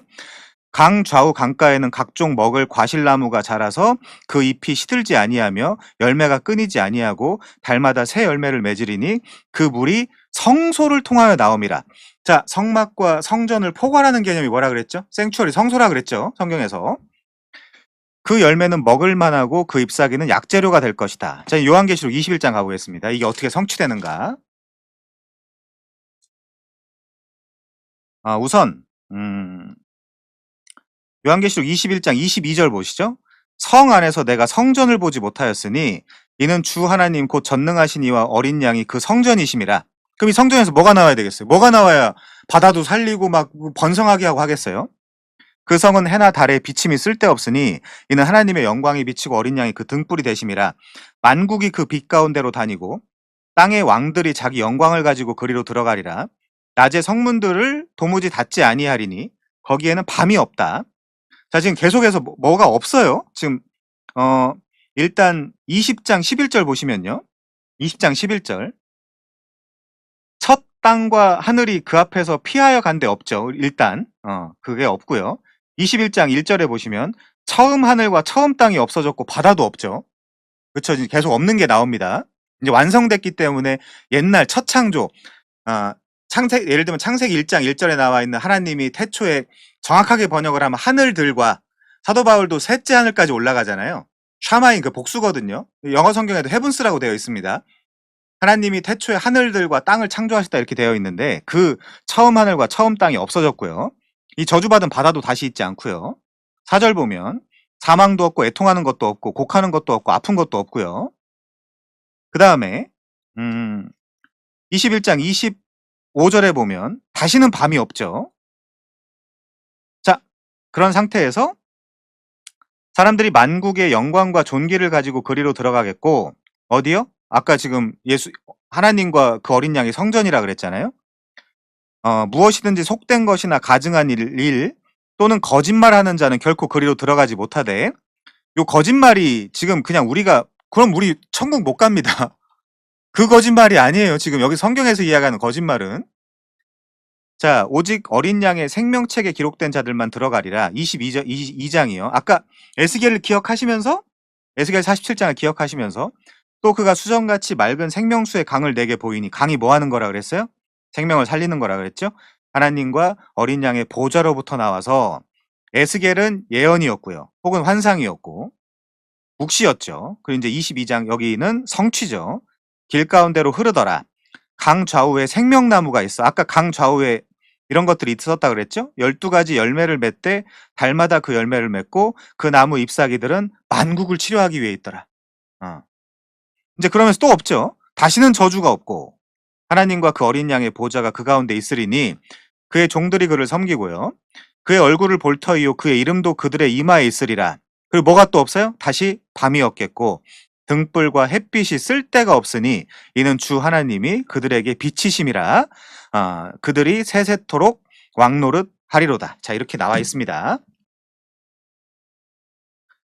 자, 106페이지 다시 세 번째 단락 볼게요. 에덴 동산의 지경을 넓혀서 여호와의 영광이 물이 바다 덮음같이 되게 하시려고 에스겔 47장에서 설명했고요. 아담을 에덴 동산에 두셨던 것처럼 하나님은 그와 동일한 임무를 위임하시려고 이번에는 아담이 아니라 이스라엘을 그들의 땅에 두셨고, 어디요? 약속의 땅 가나안에. 물론 실패했죠. 하나님이 성막과 성전을 자신의 영광으로 가득 채운 모습의 어떤 것인지를 보여주셨죠. 출애굽기 40장과 열왕기상 8장에서. 그때 이제 구름의 형태로 여호와의 영광이 충만한 모습을 보여줬어요. 성막에서 한 번, 성전에서 한 번. 같은 목적으로 예수님은 자신의 제자들을 모든 족속에게 보내셨다. 그들이 제자들을 세우면서 점차 그 성전이 커지고 하나님의 임재가 확장되며 하나님의 영광이 온 땅을 덮는 것이다. 앞으로 다가올 시대에는 이 모든 일들이 온전히 완성될 것이다. 그렇죠? 47장은 아니었지만 그때는 그거 그냥 본 겁니다. 그걸 본 거지만 이게 우리가 다 새하늘과 새 땅에 도달하고 우리 이 하나님 나라가 완성될 때는 그게 현실이 되는 거예요. 아까 책에도 현실이라는 단어가 나왔었죠. 앞으로 다가올 시대에는 이 모든 일이 온전히 완성될 것이다. 온 땅이 하나님의 영광을 아는 지식으로 가득하게 될 것이다. 자, 107페이지요. 네 번째 줄. 우리의 임무는 여전히 물이 바다 덮음같이 여호와의 영광이 온 마른 땅을 덮게 하는 것이다. 우리가 그걸 하는 거예요. 이 물은 성경에서 하나님의 말씀으로도 상징되고 이른비, 늦은비, 뭐 이슬 이런 식으로 하나님의 말씀도 상징으로도 쓰이고요. 그리고 또 성령으로도 쓰여요. 성령으로도. 물. 요한복음 7장에 보면 배에서 생수의 강이 흘러넘치라 이제 이런 표현들. 곧 그들이 받을 성령을 가리키심이라. 자, 이제 그런 게 나오고요. 자, 그래서 우리의 임무가 뭐냐? 여전히 물이 바다 덮음 같이 여호와의 영광이 온 마른 땅을 덮게 하는 것이다. 이게 진짜 우리가 해야 될 일이에요. 하나님의 백성은 더 이상 지역적 경계를 가진 사회 정치적 국가가 아니다. 우리는 국가를 초월한 어떤 면에서 코스모폴리탄이죠. 하나님의 백성은 군대를 가진 민족적 독립체도 아니다. 우리는 모든 열방에서 온 자이다. 자, 이제 중요한 표현. 이제 이것 때문에 제가 새 언약에 미친 사람이라고 하는 건데, 첫 번째요. 옛 언약 아래서 이스라엘 민족은 주위에 있던 민족들을 군사적 정복을 통해서 진압했고, 그렇죠? 여호수아나 사사기 같은 데도 보면 계속해서 땅을 뺏거나 이제 이럴 때 이들을 하나님의 율법의 권위 아래 복종시켰다. 자, 이제 두 번째요. 이제 우리가 해야 될 역할이죠. 새 언약 속에서 교회는 어떤 군사적 계획도 갖고 있지 않다. 오히려 우리는 사람들이 우리가 믿는 바를 믿도록 설득하고 이들이 자신을 하나님의 권위에 순복하도록 납득시킴으로써 이들이 우리와 같은 관점을 가지도록 노력해야 된다. 이게 우리가 최근에 배운 내용으로 표현으로 해보자면 뭐죠? 이게 바로 새 언약의 일꾼이에요. 이게 새 언약의 일꾼. 고린도후서 3장 가볼게요. 고린도후서 3장 6절. 그가 또한 우리를 새 언약의 일꾼 되기에 만족하게 하셨으니 율법 조문으로 하지 아니하고 오직 영으로 함이니 율법 조문은 죽이는 것이요 영은 살리는 것이니라. 돌에 써서 새긴 죽게 하는 율법 조문의 직분도 영광이 있어. 요만큼 영광이 있다는 거예요. 이스라엘 자손들은 모세 얼굴에 없어질 영광 때문에도 그 얼굴을 주목하지 못하였거든. 하물며 영의 직분, 새 언약의 직분은 더욱 영광이 있지 아니하겠느냐. 정죄의 직분도 영광이 요만큼 있은즉 의의 직분은 영광이 더욱 넘치리라. 그렇죠. 자, 됐어요. 이게 바로 새 언약의 직분입니다. 근데 이제 우리가 교조주의자 때문에 자, 다음 단락이요. 우리는 더 이상 하나님을 예배하기 위해 예루살렘에 있는 성전에 가지 않는다. 쓸모없죠. 우리가 성전인데 뭐하러 이제 거기 갑니까? 우리가 있는 그 어디에서나 뭐 이제 그런 찬양도 있지 않아요? 뭐 우리가 있는 어디에서나 예배하네 뭐 이제 이런 것도 있죠. 아무튼 자, 우리는 이제 성령과 진리 안에서 하나님의 백성이 모인 곳이라면 어디에서든지 하나님을 예배한다. 그리심산이냐 예루살렘산이냐 뭐 그런 게 중요한 게 아니라 우리 조상들은 이곳에서 신명기 계속해서 나오는 표현이 그거거든요. 택하신 곳, 택하신 곳, 택하신 곳, 택하신 곳. 그 표현이 나오기 때문에 이 남유다와 북이스라엘은 서로 논쟁을 했어요. 우리가 어디서 예배드리는 게 더 정통성이 있냐. 그래서 이 사마리아 여인은 예수님 만나자마자 우리 조상들은 이 산에서 예배하였는데 당신들의 예배 처소는 예루살렘에 있다 하더이다. 그러니까 예수님이 뭐라 그래요? 여자야, 이곳에서도 아니고 저곳에서도 아니고 예배할 때가 이를 거다. 하나님은 그 예배하는 자를 찾으신다. 그 하나님은 예배하는 자들이 어떻게 예배하길 원하시냐? 영즉 진리로. 영과 진리 혹은 영즉 진리로. 푸뉴마토스 카이 알레테이야. 예수 그리스도를 통해서 성령이 적용해 주시는 은혜로 삼위일체 하나님께 나아가는 예배. 그럼 어디에서나 할 수 있죠. 어디에서나. 자, 배경에 대해 생각하다 보면 우리는 우리의 정체성의 또 다른 면을 돌아보게 된다. 우리는 더 이상 어딘가에 속박되지 않았지만 그렇다라고 아직 본향에 다다른 것도 아니다. 이걸 어떻게 표현했다 그랬죠? already, but not yet 이렇게 표현했다 그랬죠. 우리는 이스라엘 백성과 같다. 이들은 애굽에서 하나님이 구해주실 때까지 노예였다. 이스라엘 백성들은 노예였다. 우리는 뭐의 노예라고 했죠? 신약에는 죄와 사망의 노예라고 되어 있습니다. 죄와 사망의 노예. 이걸 구약에서 물리적으로 이스라엘 백성들이 파라오 통치하에 있어서 벽돌 굽기, 흙 이기기, 농사의 여러 가지 일들을 하는 걸로 이 인류 전체의 상태를 표현하는 거예요. 펑셔널 프리센스로서 기능적인 존재. 그렇지만 우리도 벽돌 굽기, 흙 이기기, 농사의 여러 가지 일을 하는 것처럼 죄와 사망에 아주 이렇게 속박당해 있는 상태로 신약성경에서 이야기하고 있는 거예요. 그 후 이들은 약속의 땅으로 향하는 나그네였다. 우리도 역시 죄의 속박에서 자유롭게 된 나그네들이다. 우리는 에덴에서 쫓겨나 포로 생활 가운데서 바벨론에서 나오라는 외침을 들은 자들이며 출바벨론, 출애굽 다 똑같은 이야기입니다. 결과적으로는요. 이제 본향으로 돌아가고 있는 중이다. 우리의 목적지는 하늘에서 내려오는 거룩한 성 새 예루살렘이다. 우리는 출세상을 하는 거죠. 출애굽, 출바벨론, 출세상, 포로로 끌려갔다 거기서 다시 돌아와야 되잖아요. 돌아오면서 새 언약의 그 효력을 받잖아요. 에스겔 36장에 보면 너희가 돌아와서 내가 맑은 물로 씻기고 뭐 이런 표현들이 나오잖아요. 거기에 우리의 목적지는 하늘에서 내려오는 하나님의 거룩한 성 새 예루살렘이다. 이게 목적지이기도 하지만 이 자체가 우리이기도 합니다. 다시 요한계시록 21장 가볼게요. 요한계시록 21장 1절. 또 내가 새 하늘과 새 땅을 보니 처음 하늘과 처음 땅이 없어졌고 창세기 1장 1절 첫 세상 첫 하늘 첫 땅이 없어졌고 저주의 그 저주받은 바다도 다시 있지 않더라. 또 내가 봄에 거룩한 성 새 예루살렘이 하나님께로부터 하늘에서 내려오니 그 준비한 것이 신부가 남편을 위해 단장한 것 같더라. 이 신부가 누구예요, 여기? 교회죠. 여기 그럼 신랑이 누구예요? 남편이 누구예요? 예수죠. 음. 새 예루살렘은 우리이기도 하다니까요. 그래서 새 예루살렘이 우리이기도 합니다. 이 교회이기도 하고요. 예루살렘이 아까 누굴 상징한다 그랬어요? 이스라엘 백성들을 상징한다 그랬잖아요. 에스겔 16장 설명하면서 내가 들으니 보좌에서 큰 음성이 나서 이르되 보라 하나님의 장막이 사람들과 함께 있음에 장막 그 요한복음 1장에도 그들과 함께 거하리니라는 표현 나온다 그랬죠. 스케노. 그들 안에 장막을 치니 사람들과 함께 있음에 하나님이 그들과 함께 계시리니 그들은 하나님의 백성이 되고 하나님은 친히 그들과 함께 계셔서 자 지금 다 힘드시죠.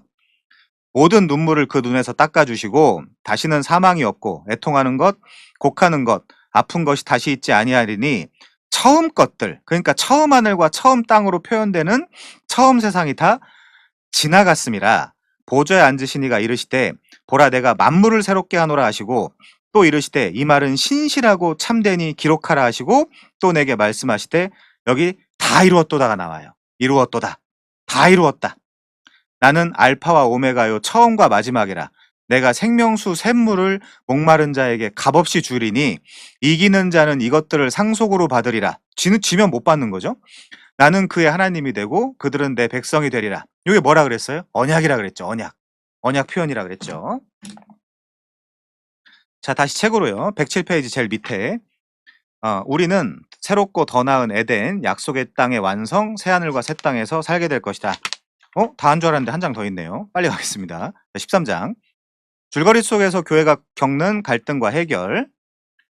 성경 이야기의 상징들은 교회가 자신의 정체성을 어떻게 이해해야 하는지 아까 얘기했죠? 내가 누군지 그 내가 속해 있는 환경이 뭔지 그리고 다시 오실 왕이신 주님을 간절히 바라면서 어떻게 살아야 되는지를 가르쳐 준다는 거죠. 그러니까 성경을 모르면 당연히 혼란이에요. 혼란.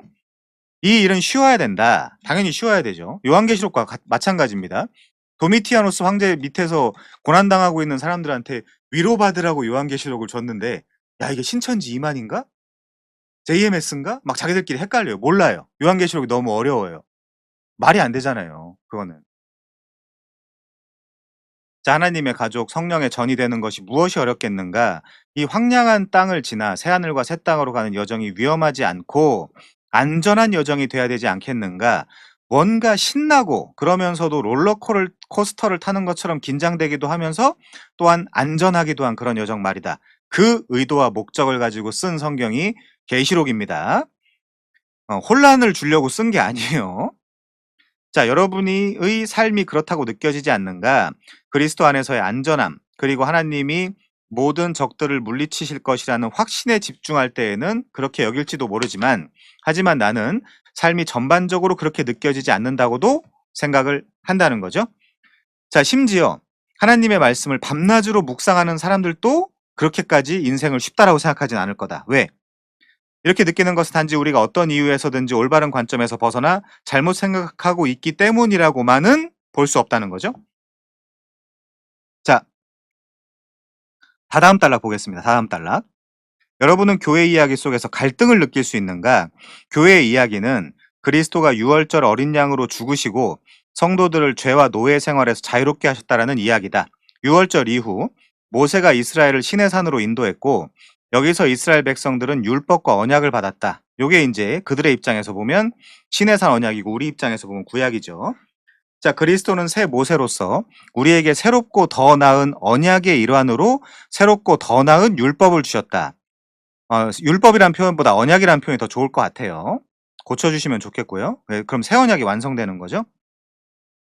자, 이스라엘은 약속의 땅을 향해 광야를 지나 여행했다. 우리는 지금 새롭고 더 나은 약속의 땅, 새하늘과 새 땅을 향해 이 세상을 지내며 여행하고 있다. 이스라엘이 그 땅에 도달했을 때 다윗이 왕으로 그들을 통치했다.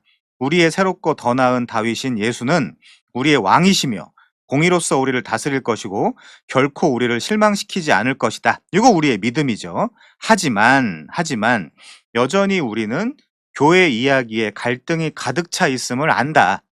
우리가 그 갈등을 살아내고 있기 때문이다. 우리는 염려거리, 무거운 짐, 그리고 세상이 우리에게 주는 적대감을 피부로 느끼고 있다.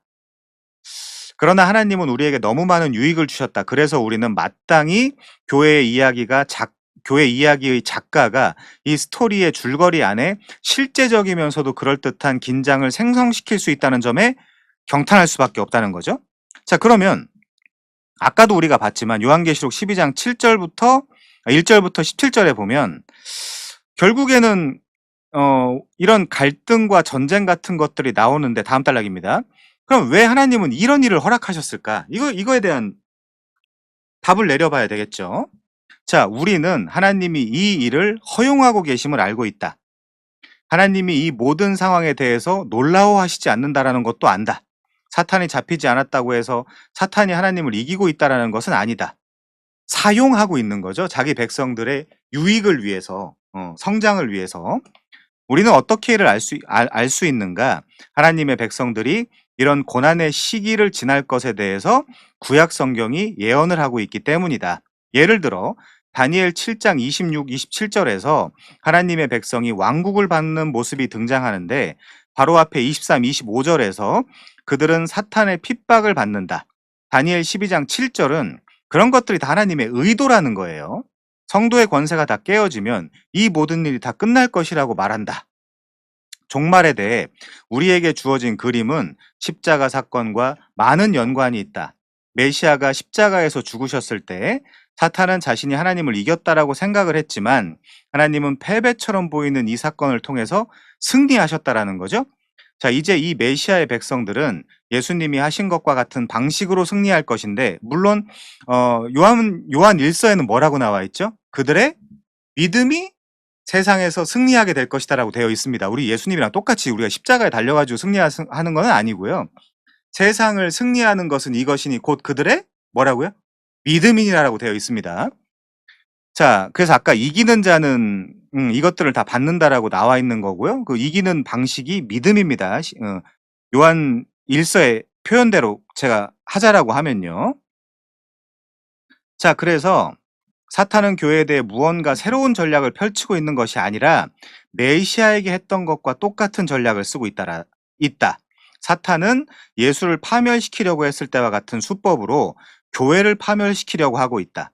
예수님이 죽기까지 신실하심으로 승리하신 것처럼 교회도 죽기까지 신실할 때, 요 신실이라는 단어를 그 헬라어로 해보자면 피스토스인데 요게 믿음도 됩니다. 믿음, 충성, 신실, 충신 다 돼요, 요게. 피스토스라는 단어가. 사탄이 아닌 하나님이 영광 받으실 것이다.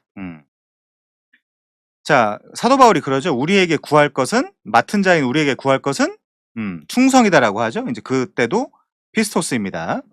자, 이런 이유로 신약 성경이 시련과 고난에 대해서 그토록 많이 이야기하는 것이다.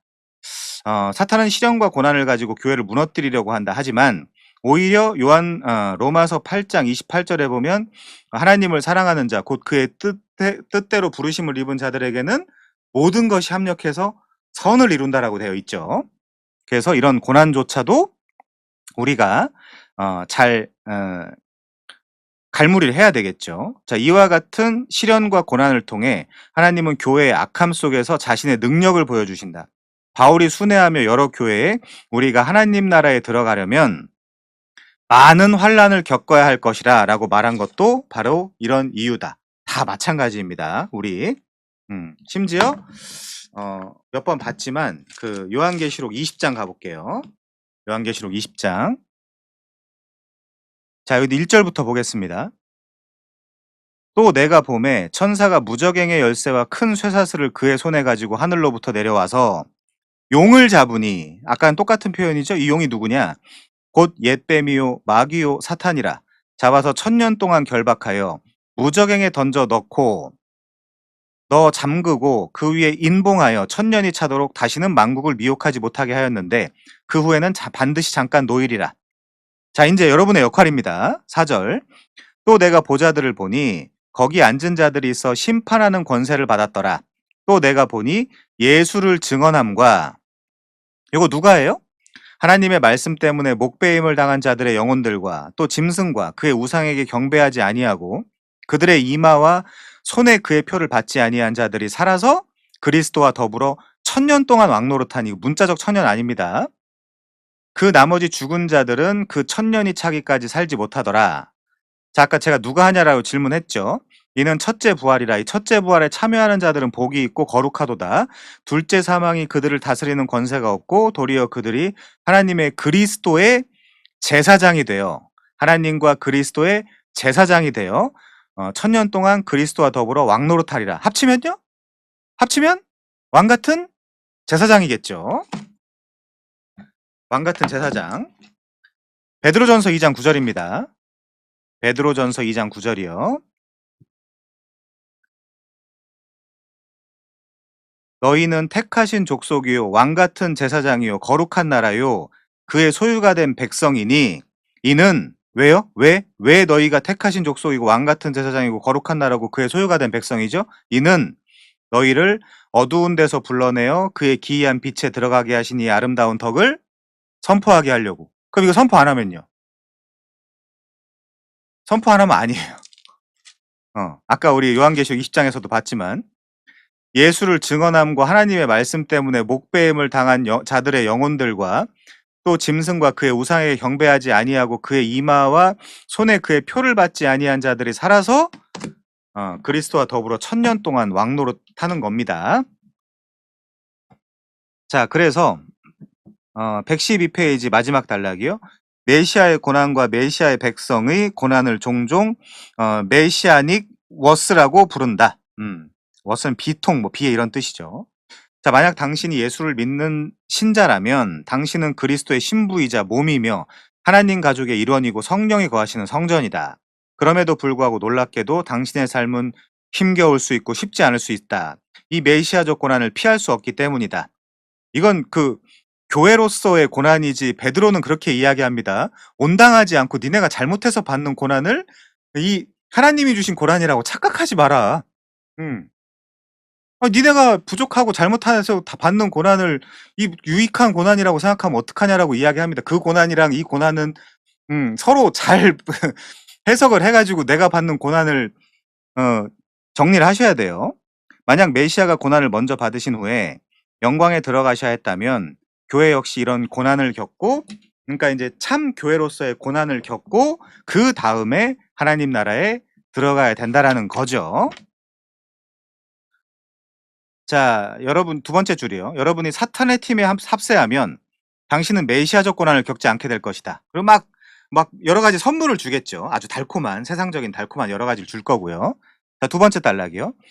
당신이 예수를 믿고 죄를 회개하고 그분과 함께 메시아적 고난을 통과하며 걸어간다면 비록 이 땅에서는 불 가운데를 지날 때에도 예수님이 함께하고 계심을 깨달을 수 있을 것이다. 그렇지만 불 가운데를 반드시 지나가게 돼 있다는 거죠. 희망이 전혀 없어 보일 때 새벽을 깨고 구세주가 오심을 알게 될 것이다. 당신의 상한 마음이 곧 하나님이 치유의 능력을 보여주실 기회임을 알게 될 것이다. 바울이 발견한 다음의 사실들을 당신도 발견하게 될 것이다. 한번 읽어볼게요. 세상이 당신을 사기꾼 취급해도 당신은 진실하다. 이게 이제 거짓말하지 않는 자고요. 세상이 당신을 알아주지 않을지라도 가장 중요한 분이 당신을 알고 있다. 근데 이제 반대는 나는 널 도무지 모르겠다. 넌 누구냐? 자, 그 다음에 세 번째, 죽어도 살게 된다. 네 번째, 깊은 슬픔을 느낄 때도 즐거워할 수 있다. 언제나는 아니에요. 물론 언제나는 아닙니다. 즐거워할 수 있다. 소망을 가질 수 있다. 로마서 5장. 가난할지라도 많은 이들을 부욕해 한다. 아무것도 가진 것이 없어도 모든 것을 가지고 있다. 고린도후서에서 사도 바울이 이야기하는 거죠. 자, 당신은 메시아적 재앙이 당신의 인생을 어렵게 만들지라도 하나님이 그 모든 것들을 아름답게 만드시고 당신이 눈물 흘릴 때 당신에게 힘을 공급한다는 사실을 알게 될 것이다. 저녁에는 울음이 깃들지라도 아침에는 기쁨이 올 것이다. 성경 이야기와 성경의 상징들은 교회로 하여금 자신이 누구인지, 어떤 상황에 있는지, 그리고 다시 오실 왕이신 주님을 기다릴 때 아까 정결한 처녀라 그랬죠.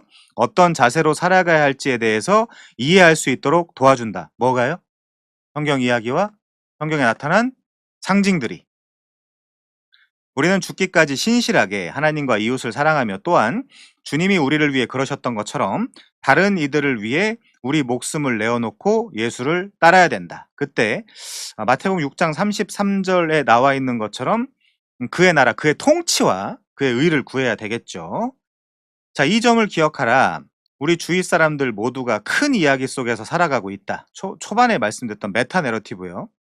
많은 이들이 자신의 삶을 이해하는 데 사용하는 진짜 이야기는 진짜 이야기를 모방한 사탄의 값싼 이야기들이다. 이 안에 들어가서 허우적거리지 말라는 거예요. 이 저자가 이야기하는 건요. 그래서 이들은 어떤 정치가가 등장해서 자신들의 구세주가 될 거라고 기대하거나 막 온갖 딸들 있잖아요. 먼 딸, 정치권에. 의학이 영원한 삶을 주리라고 소망하고 진화론을 자신의 창조 신화로 여긴다. 이들은 정치적 책략이나 합법적 통치 또는 성공적인 입법을 통해 세상을 바꾸어 왕국이 지금 임하기를 소망하는 것이다. 하지만 나는 지금 하나님의 영광과 다른 사람들의 유익을 위해 최선을 다해 노력할 필요가 없다는 것이라고 말하는 것이 아니라 나는 그저 우리가 아까 이야기한 사탄의 값싼 이야기가 아닌 참된 이야기, 1강에서 이야기했던 그 진짜 이야기 속에서 살도록 창조되었음을 강조하는 것이고, 주술자나 오컬트, 과학자, 종교인, 전문가, 예언가 또는 정치인들이 제시하는 허구적인, 허망한 모조 이야기에 속지 말라고 주장하는 것이다. 이들은 자기 인생도 책임 못 져요. 자기 인생도 책임을 못 지는데 어떻게 우리의 인생을, 국민들의 인생을. 자, 하나님의 이름은 거룩히 여김을 받으실 것이다. 하나님의 왕국이 올 것이다. 하나님의 뜻이 하늘에서 이루어진 것처럼 땅에서도 반드시 이루어질 것이다. 요게 우리가 주께서 가르쳐 주신 기도문에 의하면 우리가 기도해야 될 핵심 내용이죠. 하늘의 하나님의 뜻이 이 땅에 우리에게 임할 수 있도록 해 주십시오. 라고 하는 기도. 이것이 바로 성경 이야기다. 마지막에 하나님이 자신의 백성을 구원하시면 어떻게 될까? 그때는 결혼식과 같을 것이다. 신부는 교회죠. 빛나고 깨끗한 세마포 옷이 상징하는 의로운 행실을 입고 준비되어 있을 것이다. 그거를 요한계시록 7장에 보면 피로 빨죠. 이 옷을. 그리고 세상 어디에도 없는 신랑이 오실 것이다. 자, 전투에서 이겼다. 전쟁은 끝났다. 승리가 완성되었다. 고난의 때가 끝났다. 재앙이 성취되었다. 재앙이 성취되었다. 이게 뭔 말이죠? 재앙이 성취되었다? 뭐 중요한 거 아니니까요. 약속이 이루어졌다. 이건 뭐 빼는 게 좋을 것 같아요. 사랑하는 자는 신실하다. 기쁨은 영원하다. 소망이 실현되었다. 믿음의 실체를 보았다. 재앙이 그쳐졌다를 이렇게 한 건가? 아무튼 뭐 번역의 문제일 수도 있고요. 왕국이 임했다. 이름이 거룩히 여김을 받으실 것이다. 자, 뭐 에필로그 앞부분만 보고 마치겠습니다. 자, 여태까지 배웠던 우리 성경신학, 물론 초급반입니다. 자, 성경신학은 이 세상에서 나와서 다른 세상으로 들어가는 방법이다. 이것을 달이라고 할 수도 있겠고 로켓이라고 부를 수도 있겠다. 이 세상으로 우리가 들어가야 되겠죠. 저자가 이 책에서 계속해서 이야기하고 있는 것처럼요. 성경신학이 우리의 정신과 마음을 새 속에서 나오게 해서 성경의 상징적 우주로 들어가도록 한다는 것이다. 성경신학을 공부하는 가장 좋은 방법은, 자, 이제 요 얘기를 하고 마쳐야 되겠죠? 그리고 당신이 이 세상의 사고방식에서 나와서 성경의 사고방식으로 들어갈 수 있는 가장 좋은 방법은 이 텍스트 자체를 공부하는 거. 자, 계속해서 말씀드리죠. 신앙고백서, 신조, 조직신학 책들 너무 중요해요. 사실 너무너무 중요합니다. 대신에 그거는 초보 때 중요해요. 초보 때. 바운더리를 치고 하나님에 대해서, 인간에 대해서, 그리스도에 대해서, 구원에 대해서, 교회에 대해서, 종말에 대해서 이런 주제들에 대해서 어느 정도 정리할 때 초반 때 되게 중요하지만 실제 우리가 정말 그 세계에 들어가서 씨름해야 되는 거는 성경이죠. 누가 뭐라고 해도. 성경 자체, 성경 자체, 그 텍스트 자체에 대해서 많은 그 관심을 가져주시면 좋겠고요. 그 관심을 갖는 가장 좋은 방법이 뭐죠? 이 저자가 이야기하고 저도 말씀드리고 싶은 거는 우선은 어떤 사람들은 개역 개정은 사탄의 성경이다 막 이러는데 전혀 그렇지 않습니다. 너무 좋은 번역 성경이에요.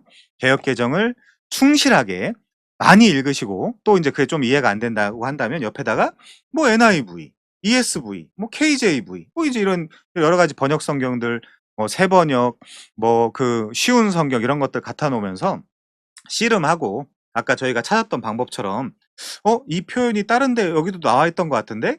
요걸 다른 저자가 해석을 해 주는 것 같던데?'라는 것들 많이 발견을 해서 그걸 관주 작업이라고 하거든요.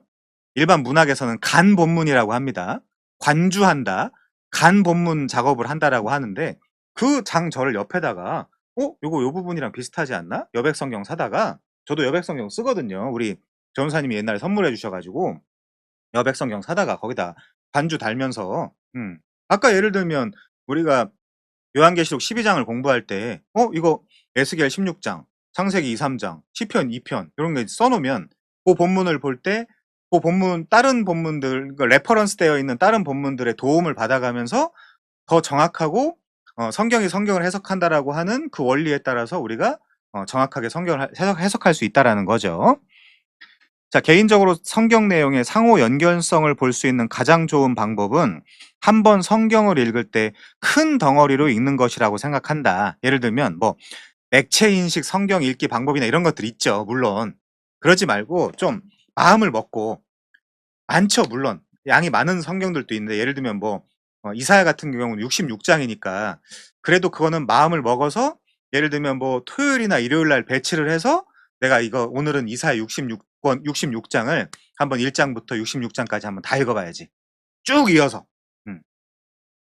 바울 서신 같은 건 쉽죠. 로마서 같은 거는 뭐 1 시간 반이면 읽을 거 아닙니까? 로마서 1 장부터 16 장까지 읽으려고 하면 그냥 그래서 그냥 원래 성경은 장절이 없거든요. 원래 성경은 장절이 없기 때문에 그냥 예를 들면 이거예요. 내가 지금 로마 교회에 있는 성도의 입장이라고 생각을 하고 그렇게 전제를 하고 '사도 바울 선생님이 나한테 성경을 주셨어.'라고 생각을 하면서 한번 읽어 보세요. 그런 식으로. 내가 그 첫 복자, 첫 수신자의 입장으로 가서 사도 바울 선생님이 나한테 성경 이 글을 주셨는데 뭐라고 써 주셨을까를 더 진지하게 오늘 1 장 오늘 뭐 1 장 하루에 한 장씩만 읽자 이렇게 하지 말고 어 쭉 이어서 그 책을 한번 쭉 이어서 한번 읽어 보시는 그런 버릇을 들이시면 좋을 것 같고요. 매일 조금씩 읽는 것보다 한 자리에서 창세기를 최대한 많이 읽어 보면 어떨까? 저처럼 뭐 이건 자랑은 아니고요. 인제 성경에 대해서 많이 읽은 사람들은 신약 성경 한 번 읽는데 6 시간도 안 걸려요. 예, 다 읽어 놨으니까 다음 다음 내용이 그냥 다 이게 돌아가기 때문에 그냥 앉아 가지고 마태복음부터 요한계시록까지 읽는데 6 시간도 안 걸려요. 어 이것도 다 훈련이거든요. 음. 자, 그래서 성경 연구에는 헌신이 필요하다. 일 주일 정도를 잡고 구약 성경 전체를 한번 통독해 보라. 이 사람도 이 구약 성경 읽는데 일 주일밖에 안 걸릴 수 있다라는 거잖아요. 사람들한테 그렇게 이야기하는 거잖아요. 맞습니다. 일 주일 혹은 그 이상이 걸릴 수도 있다. 하지만 일 주일을 이보다 더 잘 활용할 수 있는 방법이 어디 있겠는가?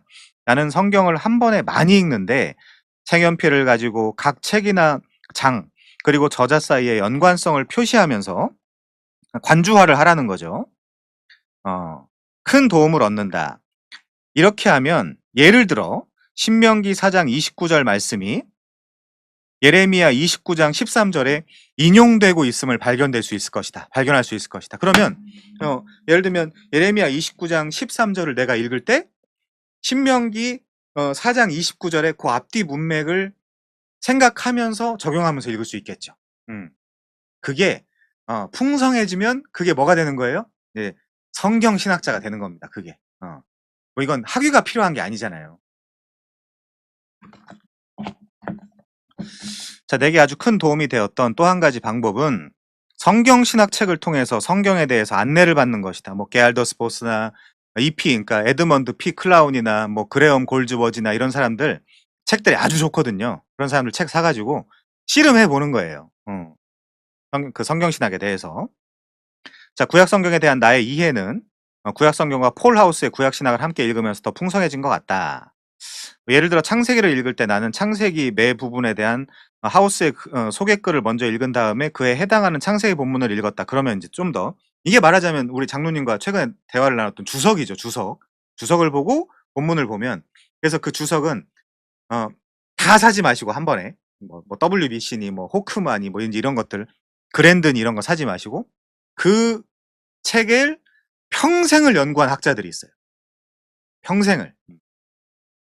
그래서 그 책에 합당한 그런 주석을 한 권씩 만 사셔서 그 본문을 읽으시면 훨씬 더 크게 도움을 받을 수 있습니다. 그리고 인제 마지막에 은혜가 되게 나의 책 심판을 통한 구원에서 드러나는 하나님의 영광 성경 신학은 성경 전체를 권별로 차례대로 다루는데 성경과 병행해서 읽는다면 유용할 것이다. 네, 이렇게 이야기하고 있네요. 물론 저는 이 책이 나와 있습니다. 이 책이 번역돼서. 아무튼 여기서 마치고요. 뭐 이 성경 신학 이후에 우리가 공부할 내용에 대해서는 제가 다시 한번 '뭘 하면 좋을까.'를 좀 더 고민해 보도록 하겠습니다. 오늘 또 수고 많으셨고요. 여기서 마치겠습니다. 수고하셨습니다.